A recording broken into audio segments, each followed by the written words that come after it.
ಇಲ್ಲಿ ಫ್ಯಾನ್ ಬೇಡ ಬರೀ ಸೌಂಡ್ ಹಿಡಿತು ಹೊಸ ಬಂದ್ ಮಾಡಬೇಡ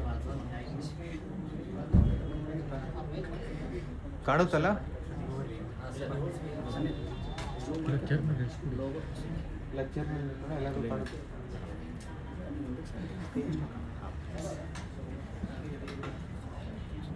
ಮೊದಲನೇದಾಗಿ ಆಲ್ಮೋಸ್ಟ್ 1 ಅವರ್ ಸ್ವಲ್ಪ ಲೇಟ್ ಆಯಿತು, ಅದಕ್ಕೆ ಕ್ಷಮೆ ಇರಲಿ ಎಲ್ಲರ ಹತ್ರ.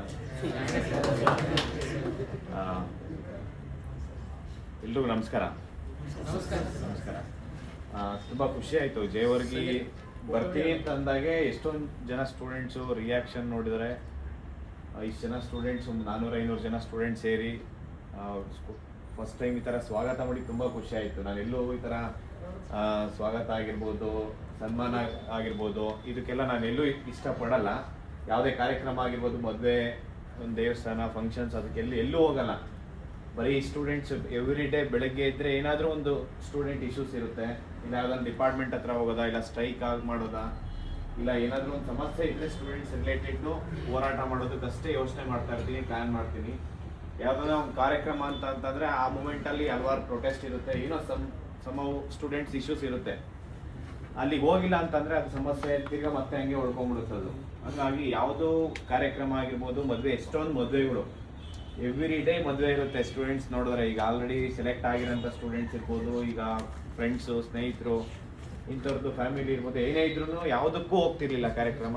ಇಲ್ಲಿ ನಾನು ಜೇವರ್ಗಿಗೆ ಬಂದು ನಿಮ್ಮನ್ನೆಲ್ಲ ಇಷ್ಟೆಲ್ಲ ಅದ್ದೂರಿಯಾಗಿ ಸ್ವಾಗತ ಮಾಡಿದ್ದಕ್ಕೆ ನಿಜವಾಗ್ಲೂ ನಿಮ್ಗೆಲ್ಲರಿಗೂ ಚಿರಋಣಿ ನಾನು.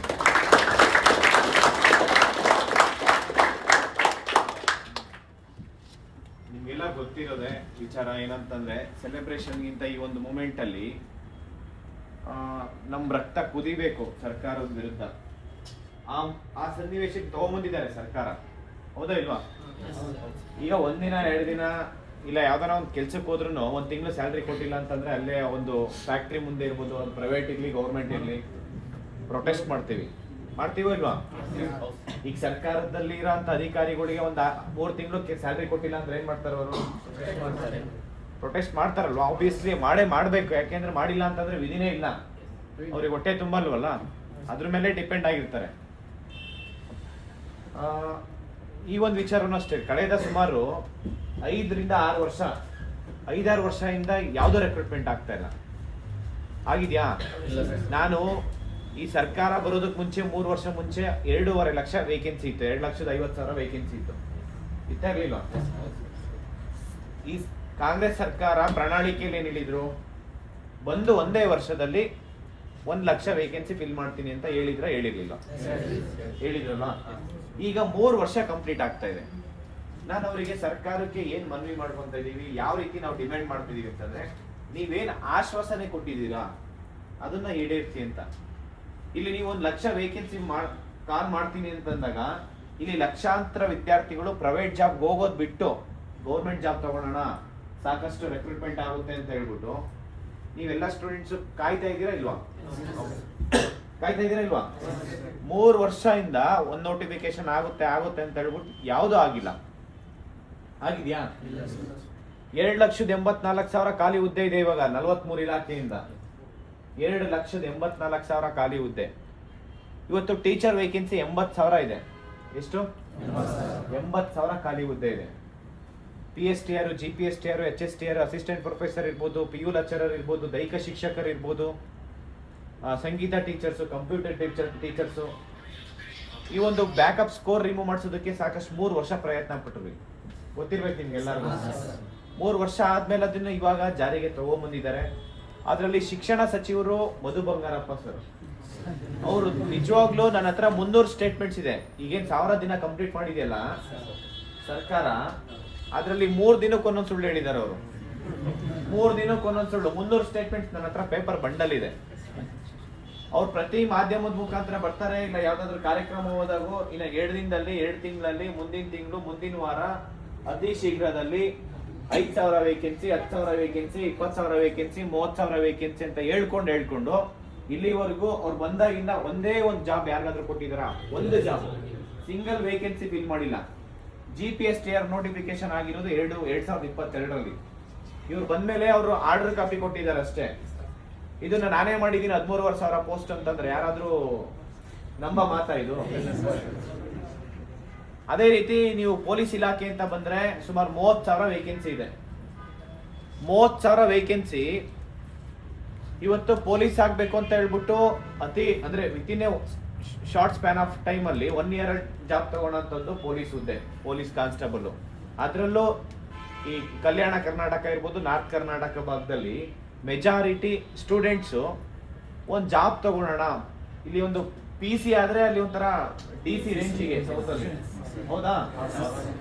ಒಂದು ಪೊಲೀಸ್ ಕಾನ್ಸ್ಟೇಬಲ್ ಆಗಬೇಕು ಅಂತ ಹೇಳ್ಬಿಟ್ಟು ಇಲ್ಲಿ ಲಕ್ಷಾಂತರ ವಿದ್ಯಾರ್ಥಿಗಳು ಬೆಳಗ್ಗೆ ಇದ್ದು ರನ್ನಿಂಗ್ ಪ್ರಾಕ್ಟೀಸ್ ಮಾಡ್ತಾನೆ ಇರ್ತಾರೆ. ಅವ್ರು ನೋಟಿಫಿಕೇಶನ್ ಮಾಡ್ತಾರೆ ಇಲ್ಲ ಗೊತ್ತಿಲ್ಲ, ಇವ್ರು ಬೆಳಗ್ಗೆ ಮಾಡ್ತಾನೆ ಇದ್ದೀರಾ, ಇಲ್ಲಿ ಮಾಡ್ತಿದ್ದೀರಾ ಇಲ್ವಾ? 3 ವರ್ಷದಿಂದ ಒಂದು ನೋಟಿಫಿಕೇಶನ್ ಆಗಿಲ್ಲ. ಮತ್ತೆ PSI ನೋಟಿಫಿಕೇಶನ್ ಆಗಿ 5 ವರ್ಷ ಆಯ್ತು. 600 ವೇಕೆನ್ಸಿದು ಫೈನಾನ್ಷಿಯಲ್ ಡಿಪಾರ್ಟ್ಮೆಂಟ್ ಅಪ್ರೂವಲ್ ಆಗಿ ಸುಮಾರು ಎಷ್ಟು ತಿಂಗಳಾಯ್ತು? 3 ವರ್ಷ ಆಯ್ತು. ತಿಂಗಳಲ್ಲ, 3 ವರ್ಷ ಆಯ್ತು. 2 ತಿಂಗಳಲ್ಲಿ ಮಾಡ್ತೀನಿ, ಮುಂದಿನ ವಾರ ಮಾಡ್ತೀನಿ, ಅತಿ ಶೀಘ್ರದಲ್ಲಿ ಮಾಹಿತಿ ಗೊತ್ತಿಲ್ಲ ತರ್ಸ್ಕೊಂತೀನಿ ಅಂತಂದ್ರೆ ಇವ್ರೇನೋ ಬೇರೆ ಪ್ಲಾನೆಟ್ಸ್ ಅಲ್ಲಿ ಏನಾದ್ರು ತರ್ಸ್ಕೊಂತಾರ? ಸ್ಯಾಟಲೈಟ್ ಲಾಂಚ್ ಮಾಡಿ ಬೇರೆ ಪ್ಲಾನೆಟ್ ಇಂದ ಏನಾದ್ರು ತರ್ಸ್ಕೊಬೇಕಾ? ಇಲ್ವಲ್ಲ. ಇವರಿಗೆ ಸ್ವಲ್ಪ ಆದ್ರೂ ಕಾಮನ್ ಸೆನ್ಸ್ ಇದೆಯಾ ಅಂತ ಅನ್ಸ್ಬಿಡುತ್ತೆ. ಇದಾದ್ಮೇಲೆ ಕಂದಾಯ ಇಲಾಖೆಯಿಂದ 11,000 ವೇಕೆನ್ಸಿ ಇದೆ. ಆರೋಗ್ಯ ಇಲಾಖೆಯಲ್ಲಿ ಸುಮಾರು ಹೆಲ್ತ್ ಡಿಪಾರ್ಟ್ಮೆಂಟ್ ಅಲ್ಲಿ 40,000 ವೇಕೆನ್ಸಿ ಇದೆ. ನೀವು ಯಾವುದೇ ಡಿಪಾರ್ಟ್ಮೆಂಟ್ ಅಲ್ಲಿ 43 ಇಲಾಖೆಯಲ್ಲಿ ಪ್ರತಿಯೊಂದು ಇಲಾಖೆಯಲ್ಲೂ ಕಡಿಮೆ ಅಂತಂದ್ರೆ 10,000 ವೇಕೆನ್ಸಿ ಖಾಲಿ ಇದೆ. ಇವರು ಬೆಂಗಳೂರಲ್ಲೂ 2-3 ಸತಿ ಪ್ರೊಟೆಸ್ಟ್ ಮಾಡಿದ್ವಿ, ಧಾರವಾಡದಲ್ಲಿ ಪ್ರೊಟೆಸ್ಟ್ ಮಾಡಿದ್ವಿ. ಧಾರವಾಡದಲ್ಲಿ ನೋಡಿರ್ಬೇಕು ನೀವೆಲ್ಲ, ಕೆಲವೊಬ್ರು ಧಾರವಾಡದಲ್ಲಿ ಹೋರಾಟ ಮಾಡ್ಬೇಕಾದ್ರೆ ನೀವೆಲ್ಲ ಅಲ್ಲೇ ಇದ್ರಿ ಅನ್ಕೊಂತೀನಿ ಸ್ವಲ್ಪ ಜನ, ಕರೆಕ್ಟಾ? ಇವ್ರು ನೋಟಿಫಿಕೇಶನ್ ಇಲ್ದಿರ ಬೇರೆ ಬೇರೆ ಡಿಸ್ಟ್ರಿಕ್ಟ್ಸ್ ಹೋಗಿದ್ದಾರೆ.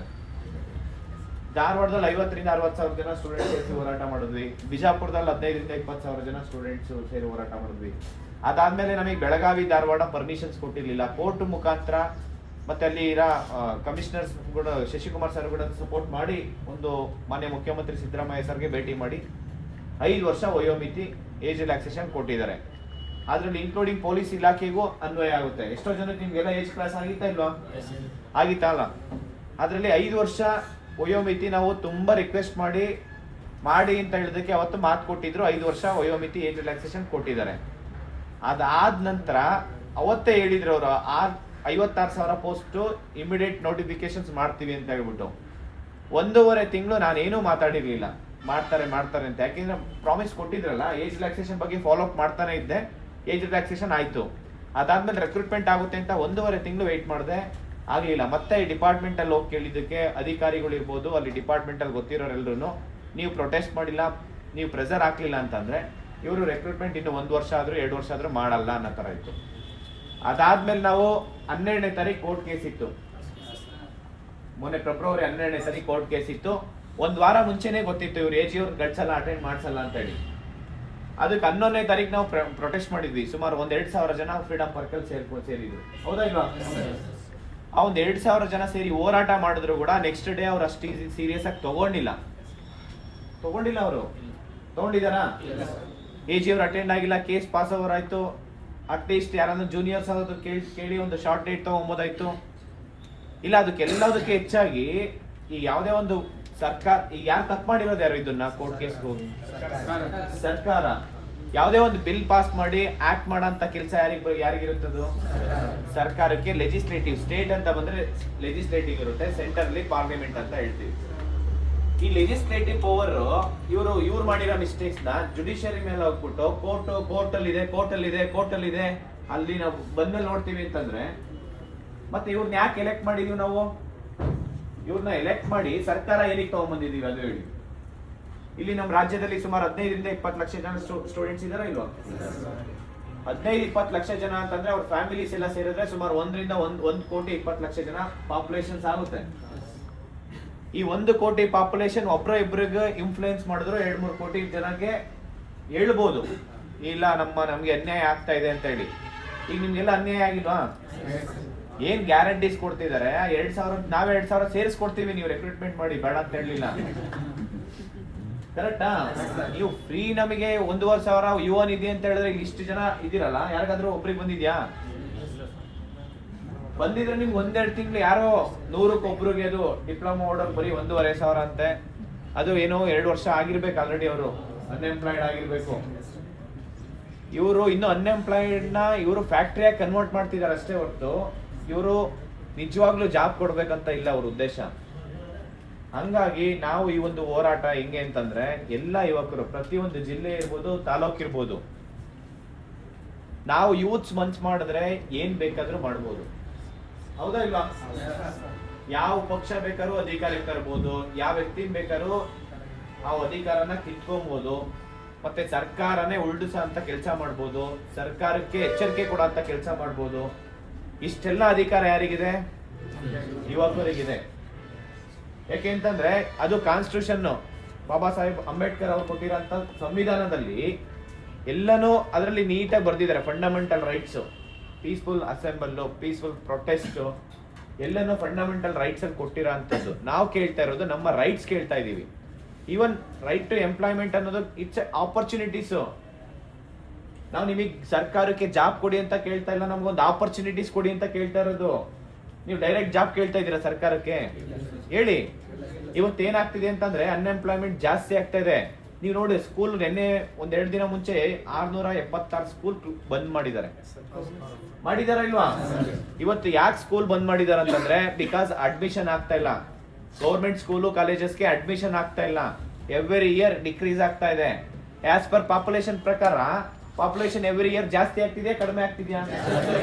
ಸ್ಕೂಲು ಕಾಲೇಜಸ್ ಜಾಸ್ತಿ ಆಗ್ಬೇಕಾ ಕಡಿಮೆ ಆಗ್ಬೇಕಾ? ರೆಕ್ರೂಟ್ಮೆಂಟ್ ಜಾಸ್ತಿ ಆಗ್ಬೇಕಾ ಕಡಿಮೆ ಮಾಡ್ಬೇಕಾ?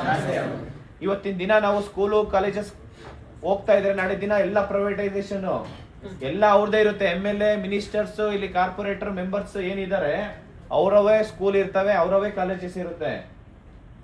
ಬೇರೆಯವ್ರನ್ನೆಲ್ಲ, ಯಾರು ಬಡವ್ರನ್ನೆಲ್ಲ ಒಂಥರ ಸ್ಲೇವ್ ತರ ನೋಡ್ತಾ ಇದಾರೆ. ಇಲ್ಲಿ ನೋಡ್ತಾ ಇದಾರಲ್ಲ, ಪರಿಸ್ಥಿತಿ ಹಂಗಾಗ್ತಾ ಇದೆ. ಇವತ್ತು ಬಡವರಾಗೆ ಉಳ್ಕೊಂಡಿದ್ದಾರೆ. ಇವತ್ತು ನಿಮ್ ತಂದೆ ತಾಯಿ ಏನ್ ಕಷ್ಟ ಪಡ್ತಿದ್ದಾರೆ, ಆ ದುಡ್ಡನ್ನ ಬೇರೆ ಯಾವ್ದಕ್ಕೂ ಯುಟಿಲೈಸ್ ಆಗ್ತಾ ಇಲ್ಲ. ಅವ್ರದ್ದು ಬರೀ ನಿಮ್ಗಳ ಮೇಲೆ ಇನ್ವೆಸ್ಟ್ ಮಾಡ್ತಿದ್ದಾರೆ. ಇವತ್ತು ಓದಿ ನಾಳೆ ಒಂದು ಗೌರ್ಮೆಂಟ್ ಜಾಬ್ ತಗೊಂಡು ಒಂದು ಸಮಾಜ ಸೇವೆ ಮಾಡ್ಲಿ, ಒಂದು ಹೆಲ್ತಿ ಒಂದು ಲೈಫ್ ಸಸ್ಟೈನಬಲ್ ಇರ್ಬೇಕಲ್ವಾ? ನಿಮ್ ಲೈಫ್ ಅಲ್ಲಿ ಒಂದು ಸಮಾಜ ಸೇವೆ ಮಾಡ್ಬೇಕಂತ ಬಂದಿರೋದಲ್ಲ. ಇನ್ನೇನಾದ್ರು ನೀವು ಬೇರೆ ಏನಾದ್ರು ದುಡ್ಡು ಮಾಡ್ಬೇಕು, ಕರಪ್ಷನ್ ಮಾಡ್ಬೇಕು ಅನ್ನೋದೇನಾದ್ರು ಉದ್ದೇಶ ಇಟ್ಕೊಂಡು ಬಂದಿದ್ದೀರಾ? ಇವರೊಂದು ಜಾಬ್ ಕೊಡಿ, ರೈಟ್ ಟು ಆಪರ್ಚುನಿಟೀಸ್. ನೀವು ನೋಟಿಫಿಕೇಶನ್ ಮಾಡಿ, ನಮ್ ಕೆಪಾಸಿಟಿ ನಾವು ಕ್ಲಿಯರ್ ಮಾಡ್ತೀವಿ, ನೀವೇನ್ ಮಾತು ಕೊಟ್ಟಿದ್ರ ಆ ರೀತಿ ನಡ್ಕೊಳ್ಳಿ. ಇವತ್ತು ಟೀಚರ್ಸ್ ರಿಕ್ರೂಟ್ಮೆಂಟ್ ಆಗ್ತಾ ಇಲ್ಲ, ಪೊಲೀಸ್ ರಿಕ್ರೂಟ್ಮೆಂಟ್ ಆಗ್ತಾ ಇಲ್ಲ. ಇವತ್ತು ಮನೆ ಪೊಲೀಸ್ ಅಂತ ಹೇಳ್ತಾ ಇದ್ರ. ಕ್ರೈಮ್ ರೇಟ್ ಜಾಸ್ತಿ ಆಗ್ತಾ ಇದೆ. ಲ್ಯಾಂಡ್ ಆರ್ಡರ್ ಮೇಂಟೈನ್ ಮಾಡಕ್ ಆಗ್ತಾ ಇಲ್ಲ. ನೀವು ಪೊಲೀಸ್ ಸ್ಟೇಷನ್ಗೆ ಹೋಗಿ ಒಂದು FIR ಮಾಡೋದಕ್ಕೆ ಒಂದ್ ವಾರ ಆದ್ರೂ ನೀವು FIR ತಗೊಳಲ್ಲ. ಅವರು ಒಂದು NCR ಮಾಡೋದಕ್ಕೆ ಅಲ್ಲಿ ಸಿಬ್ಬಂದಿ ಇಲ್ಲ. ಇದರ ನೀವು ಹೋಗಿ ಪೊಲೀಸ್ ಸ್ಟೇಷನ್ಗೆ, ಇಬ್ರು ಯಾವುದೇ ಸರ್ಕಾರಿ ಕಚೇರಿಗೆ ಹೋದ್ರು ಇವತ್ತು 2-3 ಜನ ಮಾಡೋ ಕೆಲಸ ಒಬ್ಬೊಬ್ರು ಮಾಡ್ತಿದ್ದಾರೆ. ಹೌದಾ ಇಲ್ವಾ? ನೀವ್ ಎಲ್ಲೇ ಹೋಗಿ ನೀವು ಸಿಂಧುತ್ವ ಒಂದು ಎಕ್ಸಾಮ್ ಪಾಸ್ ಆಗ್ಬಿಟ್ಟು ಪೊಲೀಸ್ ವೆರಿಫಿಕೇಶನ್ ಸಿಂಧುತ್ವ ಮಾಡ್ಸಕ್ ಹೋಗ್ತಿರಲ್ಲ, ಸಿಂಧುತ್ವ ಮಾಡಿಸೋದಕ್ಕೆ ಹೋದಾಗ ಎಷ್ಟು ಟೈಮ್ ತಗೊಂತಾರೆ ಗೊತ್ತಾ? ಬಿಕಾಸ್ ಯಾಕೆಂದ್ರೆ ಅಲ್ಲಿ ಅಧಿಕಾರಿಗಳು ಇಲ್ಲ. ನಮ್ ರಾಜ್ಯದ ಒಂದು ರೆವಿನ್ಯೂ ಕಲೆಕ್ಟ್ ಮಾಡ್ಬೇಕಂದ್ರೆ ಯಾರು ಬೇಕು? ಅಧಿಕಾರಿಗಳು ಬೇಕು. ಅಧಿಕಾರಿಗಳಿಲ್ಲ ಇವತ್ತು. ಪ್ರತಿಯೊಂದು ಈಗ 2,84,000 ವೇಕೆನ್ಸಿ ಇದೆಯಲ್ಲ, ಅವ್ರಿಗೆ ಕೊಡೋ ಅಂತ ಸ್ಯಾಲ್ರಿ ಎಲ್ಲಿ ಹೋಗ್ತಾ ಇದೆ? ಎಲ್ಲ ಕರಪ್ಷನ್ ಮಾಡ್ತಾ ಇದ್ದಾರೆ ಇಲ್ಲಿ. ನೀವೊಂದು ಲೈಬ್ರರಿ ಡೆವಲಪ್ಮೆಂಟ್ ಮಾಡ್ತಾ ಇಲ್ಲ, ಒಂದು ಎಜುಕೇಶನ್ ಮೇಲೆ ಕಾನ್ಸಂಟ್ರೇಟ್ ಮಾಡ್ತಾ ಇಲ್ಲ, ಒಂದು ಸ್ಪೋರ್ಟ್ಸ್ ಮೇಲೆ ಕಾನ್ಸಂಟ್ರೇಟ್ ಮಾಡ್ತಾ ಇದ್ದಾರೆ. ಒಂದು ಹೆಲ್ತ್ ಕಂಡೀಷನ್ ಸರಿ ಇಲ್ಲ, ಒಂದು ರೋಡ್ ವ್ಯವಸ್ಥೆ ಇಲ್ಲ, ನೀರ್ ಕುಡಿಯೋ ವ್ಯವಸ್ಥೆ ಇಲ್ಲಿ. ನಾನು ಕಲಬುರಗಿಲಿ ಹೋಗಿದ್ದಿಲ್ಲ ಗೌರ್ಮೆಂಟ್ ಲೈಬ್ರರಿಗೆ, ಕುಡಿಯೋ ನೀರಿನ ಜಾಗದಲ್ಲಿ ಒಬ್ರು ಚೇರ್ ಹಾಕೊಂಡು ಕುಂಡಿಸಿದಾರ. ಅಲ್ಲಿ ಬಾಟ್ಲಲ್ಲಿ ನೀರ್ ತಗೊಂಡೋಗ್ಬಾರ್ದಂತೆ, ಅಲ್ಲೇ ಬಂದು ಗ್ಲಾಸಲ್ಲಿ ನೀರ್ ಕುಡಿದು ಅಲ್ಲೇ ಇಟ್ಟೋಗ್ಬೇಕಂತೆ ಬಾಟಲ್. ಅಂದ್ರೆ ಪರಿಸ್ಥಿತಿ ಹೆಂಗಿದೆ ಅಂತ ಯೋಚನೆ ಮಾಡಿ. 1,000 ಕೋಟಿ ಅನುದಾನ ಬರುತ್ತೆ. ನಮ್ಮ ಕರ್ನಾಟಕ ರಾಜ್ಯದಲ್ಲಿ ದುಡ್ಡಿನ ಕೊರತೆ ಇಲ್ಲ, ಅರ್ಥ ಮಾಡ್ಕೊಂಬಿಡಿ. ದುಡ್ಡಿನ ಕೊರತೆ ಇದ್ದಿದ್ರೆ ಈ ಏನ್ ಫ್ರೀ ಗ್ಯಾರಂಟೀಸ್ ಕೊಟ್ಟಿದ್ರಲ್ಲ 60,000 ಕೋಟಿಲಿ, ನಮ್ ರಾಜ್ಯ ಒಂದೇ ವರ್ಷದಲ್ಲಿ ದಿವಾಳಿ ಆಗ್ಬೇಕಾಯ್ತು. ಅರ್ಥ ಮಾಡ್ಕೊಳ್ಳಿ, ಒಂದೇ ವರ್ಷದಲ್ಲಿ ದಿವಾಳಿ ಆಗ್ಬೇಕಾಗಿತ್ತು. ನಮ್ ರಾಜ್ಯದಲ್ಲಿ ದುಡ್ಡಿನ ಕೊರತೆ ಇಲ್ಲ. ಇಲ್ಲಿ ಕೊರತೆ ಇರೋದು ಒಗ್ಗಟ್ಟಿನ ಕೊರತೆ ಇದೆ. ಪ್ರಶ್ನೆ ಮಾಡೋ ಅಂತ ಅವಶ್ಯಕತೆ, ಪ್ರಶ್ನೆ ಮಾಡೋ ಅಂತ ವ್ಯಕ್ತಿತ್ವ ನಿಮ್ಮಲ್ಲಿ ಬರಬೇಕು. ಎಲ್ಲಿ ತಪ್ಪು ಮಾಡ್ತಿದ್ದಾರೆ ಅಲ್ಲಿ ಪ್ರಶ್ನೆ ಮಾಡೋ ಅಂತ ಅಧಿಕಾರ ನಿಮಗಿದೆ. ಅದನ್ನ ನೀವು ಬೆಳೆಸ್ಕೊಬೇಕಷ್ಟೇ. ನೀವೇ ಯೋಚನೆ ಮಾಡಿ, ಸಾವಿರಾರು ಕೋಟಿ ಬಜೆಟ್ ಇದು ಇದೆ. 4 ಲಕ್ಷ ಕೋಟಿ ಬಜೆಟ್ ಇರೋದು ನಮ್ಮ ಕರ್ನಾಟಕದ್ದು. ಕರ್ನಾಟಕ ನಾನು ಅಲ್ಲಿ ಹೋಗ್ತೀನಿ, ಅವನು ಒಂದು ಲೈಬ್ರರಿ ಕುಡಿಯೋ ನೀರಿಗೆ ಅಷ್ಟು ಇದು ಮಾಡ್ತಿದ್ದಾರೆ ಅಂತಂದ್ರೆ ಯೋಚನೆ ಮಾಡಿ. ಏನ್ ಕೇಳ್ತೀರಿ ನೀವು? ಲೈಬ್ರರಿ 24 hours ಮಾಡ್ಬೇಕು ಆಕ್ಚುಲಿ ಗೌರ್ಮೆಂಟ್ ಲೈಬ್ರರೀಸ್. ಅದೇ ನೀವು ಬಾರ್ ಅಂಡ್ ರೆಸ್ಟೋರೆಂಟ್ ಹೋಗಿ, ರೋಡ್ ಒಂದೊಂದು ಬಾರ್ ಅಂಡ್ ರೆಸ್ಟೋರೆಂಟ್ ಇರುತ್ತೆ. 24/7 ರಾತ್ರಿ 1 ಗಂಟೆಗೆ ಅವ್ರು ಕ್ಲೋಸ್ ಮಾಡಿ ಅಂತಂದ್ರೆ 1-2 ಗಂಟೆಗೆ ನಿಮಗೆ ಸಿಗುತ್ತೆ ಬಾರ್ ಅಂಡ್ ರೆಸ್ಟೋರೆಂಟ್ ಅಲ್ಲಿ. ಇಲ್ಲಿ ಬಡವ ಓದ್ಬೇಕು. ಇಲ್ಲಿ ನಾರ್ತ್ ಕರ್ನಾಟಕ ಅಂತಂದ್ರೆ ಇಲ್ಲಿ ನಿಮಗೆ ಯಾವುದು ಇಲ್ಲಿ ಅಗ್ರಿಕಲ್ಚರ್ ಮೇಲೆ ಡಿಪೆಂಡ್ ಆಗಿಲ್ಲ, ನೀವು ಮೇನ್ ಗೌರ್ಮೆಂಟ್ ಜಾಬ್ ಮೇಲೆ ಡಿಪೆಂಡ್ ಆಗಿರೋಂಥದ್ದು. ಹೌದಾ ಇಲ್ವಾ? ಗೌರ್ಮೆಂಟ್ ಜಾಬು ನೀವು ನಿಮ್ಗೆ ನಿಮ್ಮ ಆಸ್ತಿ ಏನ್ ಹೇಳಿ? ಶಿಕ್ಷಣ, ಎಜುಕೇಶನ್ ನಿಮ್ಮ ಆಸ್ತಿ. ನೀವೇನು ಓದ್ತಿರಲ್ಲ ಅದೇ ನಿಮ್ಮ ಆಸ್ತಿ. ಆ ಆಸ್ತಿನ ಯಾರು ಕಿತ್ಕೊಳಕ್ಕಾಗಲ್ಲ. ನೀವೇನು ಓದ್ತಾ ಇದ್ದೀರಾ, ಪೊಲಿಟಿ ಇರ್ಬೋದು, ಕಾನ್ಸ್ಟಿಟ್ಯೂಷನ್, ಎನ್ವಿರಾನ್ಮೆಂಟಲ್, ಜಿಯೋಗ್ರಫಿ, ಹಿಸ್ಟ್ರಿ, ಇದನ್ನೆಲ್ಲ ತಿಳ್ಕೊಂಡು ನೀವು ಸುಮ್ಮನೆ ಕುತ್ಕೊಂಬಾರ್ದು. ಇವೆಲ್ಲ ಹಿಸ್ಟ್ರಿ ಓದಿದ್ರಲ್ವಾ? ನೋಡಿ, ಒಂದು ದೊಡ್ಡ ಫಾರೆಸ್ಟ್ ಬರ್ನ್ ಮಾಡ್ಬೇಕಂದ್ರೆ ಬೆಟ್ಟದಷ್ಟು ಕಿಡಿ ಬೇಕಿಲ್ಲ. ಒಂದು ಸಣ್ಣ ಕಿಡಿ ಇದ್ರೆ ಸಾಕು, ಇಡೀ ಎಂಟೈರ್ ಫಾರೆಸ್ಟೇ ಬರ್ನ್ ಮಾಡ್ಬೋದು.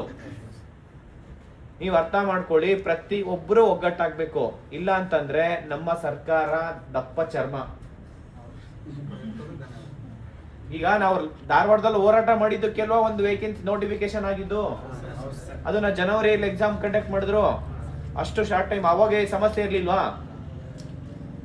ಅವಾಗ ರಿಸರ್ವೇಶನ್ ಸಮಸ್ಯೆ ಇರ್ಲಿಲ್ವಾ? ನಿಮ್ಮನ್ನ ಏನಕ್ಕೆ ಎಲೆಕ್ಟ್ ಮಾಡಿದೀವಿ ನಾವು?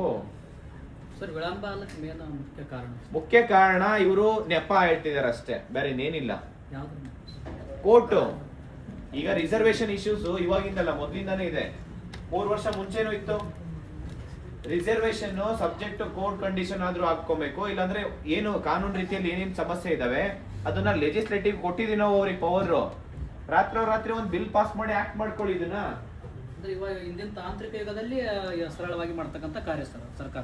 ಸರ್, ಈಗ ಸರ್ಕಾರ ಮಾಡ್ಲೇಬೇಕು ಅನ್ನೋದಾದ್ರೆ ಒಂದ್ ನೋಟಿಫಿಕೇಶನ್ ಅಲ್ಲಿ 1 ಲೈನ್ ಎಕ್ಸ್ಟ್ರಾ ಬರ್ದ್ಬಿಟ್ರೆ ಸಾಕು. ಸಬ್ಜೆಕ್ಟ್ ಕೋರ್ಟ್ ಕಂಡೀಷನ್ಸ್ ಏನಿರುತ್ತೆ ಅದ್ರ ಮೇಲೆ ನಾವು ಆರ್ಡರ್ ಕಾಪಿ ಕೊಡ್ತೀವಿ ಅಂತ ಹೇಳಿ. ಈಗ ನೋಟಿಫಿಕೇಶನ್ ಮಾಡಿ ಕಂಪ್ಲೀಟ್ ಮಾಡ್ಬೇಕಂತಂದ್ರೆ ಕಡಿಮೆ ಅಂತಂದ್ರೆ 1 ವರ್ಷ ಬೇಕು. ಹೌದಾ ಇಲ್ವಾ? 1 ವರ್ಷ ಅಂತ ಅಂದಾಗ ನೀವು ಕೋರ್ಟ್ ಒಳಗಡೆ ನೀವು ಕರೆಕ್ಟಾಗಿ ಏಜಿಂಗ್ ಕಳಿಸಿ, ಕರೆಕ್ಟಾಗಿ ಏನ್ ಡಾಕ್ಯುಮೆಂಟ್ಸ್ ಇದೆ ಅದನ್ನ ಕೊಡಿ. ಬೇರೆ ಬೇರೆ ಡಿಸ್ಟ್ರಿಕ್ಟ್ ಸ್ಟೇಟ್ಸ್ ಅಲ್ಲಿ ಏನಾಗ್ತಾ ಇದೆ, ನಿಮಗೆ ಹಂಗೂ ಏನಾದ್ರು ಮಾಡ್ಬೇಕಾ? ನೀವು ಕಾನೂನು ರೀತಿಯಲ್ಲಿ ನಾವು ಮಾಡ್ಕೊಂಡಿದೀವಿ ಅಂತ ಹೇಳ್ಬಿಟ್ಟು ತೋರಿಸಿ ಅದನ್ನ. ನಿಮಗೆ ಏನಾದ್ರು ಕೋರ್ಟ್ ಏನಾದ್ರು ಬೇಡ ಅಂತ ಹೇಳಿದ್ಯಾ? ನಾವು ಕೋರ್ಟಿಗೆ ಜುಡಿಷರಿಗೆ ಏನಾದ್ರು ಪವರ್ ಕೊಟ್ಟಿದೀವಾ? ಒಂದು ಬಿಲ್ ಪಾಸ್ ಮಾಡಿ ಆಕ್ಟ್ ಮಾಡಿ ಅಂತ ಹೇಳಿ ಕೊಟ್ಟಿಲ್ಲ. ಅವ್ರು ನೀವೇನ್ ಮಾಡಿದಿರಾ, ನೀವು ತಪ್ಪು ಮಾಡಿದ್ರೆ ಅದನ್ನ ನಾವು ಸರಿ ಮಾಡ್ಕೊಳ್ಳಿ ಅಂತ ಹೇಳ್ಬೋದು ಅಷ್ಟೇ ಹೊರತು ಕೋರ್ಟು ನೀವು ಬೇಕು ಅಂತ ನೀವು ಹೋಲ್ಡ್ ಮಾಡ್ಕೊಂತ ಹೋದ್ರೆ ಸರ್ಕಾರ ಬೇಜವಾಬ್ದಾರಿ ಸರ್. ಇದು ಬೇಕು ಅಂತ ಮಾಡ್ತಾ ಇರೋಂಥದ್ದು. ಈಗ ಲಾಸ್ಟ್ ನಾವು ಹೋರಾಟ ಮಾಡಿದಾಗ ಯಾಕೆ ಅಷ್ಟು ಎಚ್ಚರಿಕೆ ತಗೊಂಡು ನೀವು ನೋಟಿಫಿಕೇಶನ್ ಮಾಡ್ತೀರಾ? ಈಗ ನಮಗೆ ಅನಿವಾರ್ಯ ಇದು. ನಾವು ಹೋರಾಟ ಮಾಡ್ಲೇಬೇಕು ಅಂತ ಅನ್ನೋದು ನಮ್ಮ ಉದ್ದೇಶ ಇಲ್ಲ, ಆದ್ರೆ ಈಗ ಮಾಡ್ಲೇಬೇಕು ಅನ್ನೋದು ಅನಿವಾರ್ಯ. ಅರ್ಥ ಮಾಡ್ಕೊಳ್ಳಿ, ಹೋರಾಟ ಮಾಡೋಂಥ ಉದ್ದೇಶ ನಮಗೆ ಇಲ್ಲ ಬೇಕು ಅಂತ ಹೇಳೋದು. ಆದ್ರೆ ನಮ್ಮ ರೈಟ್ಸ್ ನಾವು ತಗೊಬೇಕಲ್ವ? ಈಗ ಇದು ಅನಿವಾರ್ಯ, ಹೋರಾಟ ಮಾಡ್ಲೇಬೇಕು. ಇವಾಗ ಅನಿರ್ದಿಷ್ಟಾವಧಿ ಹೋರಾಟ ಮಾಡ್ಬೇಕಿದು. ರಾಜ್ಯದ ಪ್ರತಿಯೊಂದು ಆಸ್ಪಿರೆಂಟ್ಸ್ ರೋಡ್ಗೆ ಬರ್ಬೇಕಂತಂದ್ರೆ ಇಲ್ಲಿ ಒಂದು DC ಕಚೇರಿ ಮುಂದೆನಾ, ಇಲ್ಲ ಅಂದ್ರೆ ತಹಸೀಲ್ದಾರ್ ಆಫೀಸ್ ಮುಂದೆನಾ, ಒಟ್ಟು ಅನಿರ್ದಿಷ್ಟಾವಧಿ ಹೋರಾಟ. ಇಲ್ಲಿ ಲೈಬ್ರರಿಲಿ ಇಷ್ಟು ಕಷ್ಟಪಟ್ಟು ಓದ್ತಾ ಇರ್ತೀವಲ್ಲ, ನ್ಯಾಯ ಏನ್ ಸಿಗುತ್ತೆ ಹೇಳಿ? ಪ್ರತಿಯೊಂದು ಸ್ಟೂಡೆಂಟ್ಸ್, ನಾನು ಅದನ್ನೇ ರಿಕ್ವೆಸ್ಟ್ ಮಾಡ್ಕೊಂತೀನಿ, ಪ್ರತಿಯೊಂದು ಜಿಲ್ಲೆಯಲ್ಲೂ ಪ್ರತಿಯೊಂದು ತಾಲೂಕಲ್ಲೂ ಈ ಒಂದು ಹೋರಾಟದ ಮುಖಾಂತರ ನಮ್ಮ ರೈಟ್ಸ್ ಏನಿದೆ ತಗೊಬೇಕು. ನಾವ್ ಎಲ್ಲಿವರೆಗೂ ಪ್ರಶ್ನೆ ಮಾಡಲ್ಲ ಅಲ್ಲಿವರೆಗೂ ನಮ್ಮ ಸಮಾಜ ಚೇಂಜಸ್ ಆಗಲ್ಲ. ಚೇಂಜಸ್ ಆಗ್ಬೇಕು ಅಂದ್ರೆ ನಾವೆಲ್ಲರೂ ಒಗ್ಗಟ್ಟಾಗ್ಲೇಬೇಕು. ಮತ್ತೊಮ್ಮೆ ಈ ಒಂದು ಏನೇ ಒಂದು ಸಮಸ್ಯೆ ಇದ್ರೂ ಅದು ನಾವು ಸರ್ಕಾರಕ್ಕೆ ಕೊಟ್ಟಿದೀವಿ. ಅದನ್ನ ಆ ಒಂದು ಪವರ್ನ ಯಾರಿಗೆ ಕೊಟ್ಟಿದೀವಿ? ಸರ್ಕಾರ ಕೊಟ್ಟಿದೀವಿ. ಅವ್ರು ಎನಿ ಟೈಮ್ ಏನ್ ಬೇಕಾದ್ರೂ ಚೇಂಜಸ್ ಮಾಡ್ಕೊಬಹುದು. ಸಂಬಳ ರಾತ್ರಿ ಸಂಬಳ ಇನ್ಕ್ರೀಸ್ ಮಾಡ್ಕೊಂತಾರೆ, ಪೆನ್ಷನ್ಸ್ ಬರುತ್ತೆ ಅವರಿಗೆ, ಅಲೋಯನ್ಸ್ ಇದೆ, ಮತ್ತೆ ಇನ್ನೇನ್ ಬೇಕು ಹೇಳಿ ಅವರಿಗೆ? ಅವ್ರು ಪ್ರತಿದಿನ ಕುಡಿತಾರಲ್ಲ ಒಂದು ಗ್ಲಾಸ್ ಟೀ, ಕಾಫಿ, ಅದರಲ್ಲಿ ಏನ್ ಶುಗರ್, ಟೀ ಪೌಡರ್ ಕೂಡ ನಾವೆಲ್ಲ ಪೇ ಮಾಡ್ತಾ ಇರೋಂಥ ಟ್ಯಾಕ್ಸ್ ಮನಿಯಿಂದ ಅವ್ರಿಗೆ ಹೋಗ್ತಾ ಇರೋಂಥದ್ದು. ಪ್ರತಿ ಒಂದು ನಾವು ಕೊಡ್ತಾ ಇರೋಂಥ ಭಿಕ್ಷೆ ಅದು.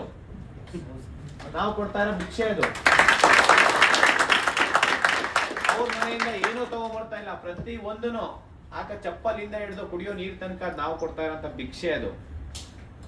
ನಾವೆಲ್ಲ ಏನು ಸ್ಟೂಡೆಂಟ್ಸ್ ಎಲ್ಲ ಏನಿದ್ದಾರೆ ಇಲ್ಲಿ ಕರ್ನಾಟಕದಲ್ಲಿ, ಪ್ರತಿ ಒಬ್ಬರ ಶಾಪ ಈ ಪೊಲಿಟಿಷಿಯನ್ಸ್ಗೆ ತಟ್ಟದೆ ಬಿಡಲ್ಲ. ಇವತ್ತಲ್ಲ ನಾಳೆ ಅದು ಇವರಿಗೆ ತಟ್ಟುತ್ತೆ. ಯಾಕೆಂತಂದ್ರೆ ಇವತ್ತು ಅಷ್ಟು ಕರಪ್ಷನ್ ಮಾಡ್ತಾ ಇದಾರೆ, ಅಷ್ಟು ನೆಗ್ಲೆಕ್ಟ್ ಮಾಡ್ತಿದ್ದಾರೆ ಯೂತ್ಸ್ಗೆ. ಅನ್ಎಂಪ್ಲಾಯ್ಮೆಂಟ್ ನ ಇವರು ಜಾಸ್ತಿ ಮಾಡ್ತಾ ಇದಾರೆ ಹೊರತು ಕಡಿಮೆ ಮಾಡ್ತಾ ಇಲ್ಲ.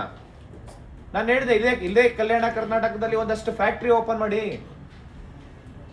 ಓಪನ್ ಮಾಡಿ, ಎಂಪ್ಲಾಯ್ಮೆಂಟ್ ಜನರೇಟ್ ಮಾಡಿ, ಸಾವಿರಾರು ಕೋಟಿ ಬರುತ್ತೆ ನಿಮಗೆ. ಅನ್ನೆಸೆಸರಿ ಇವರಿಗೆ ಎಲ್ಲಿ ಕರಪ್ಷನ್ ಮಾಡಕ್ಕಾಗುತ್ತೆ ಅಂತ ಕಡೆ ಇನ್ವೆಸ್ಟ್ ಮಾಡ್ಕೊಳೋದು. 100 ಕೋಟಿ ಅನುದಾನ ಆಯ್ತಂದ್ರೆ ಒಂದು 10 ಕೋಟಿನೂ ಅಲ್ಲಿ ಇನ್ವೆಸ್ಟ್ ಮಾಡಲ್ಲ, 90 ಕೋಟಿ ಇವ್ರು ಜಾಬ್ಗೆ ಹಾಕೊಂತಾರೆ ಇವರು. ಇದು 100% ಸತ್ಯ ಹೇಳ್ತಾ ಇದೀನಿ. ಸಾವಿರಾರು ಕೋಟಿ ಅನುದಾನ ಬರುತ್ತೆ.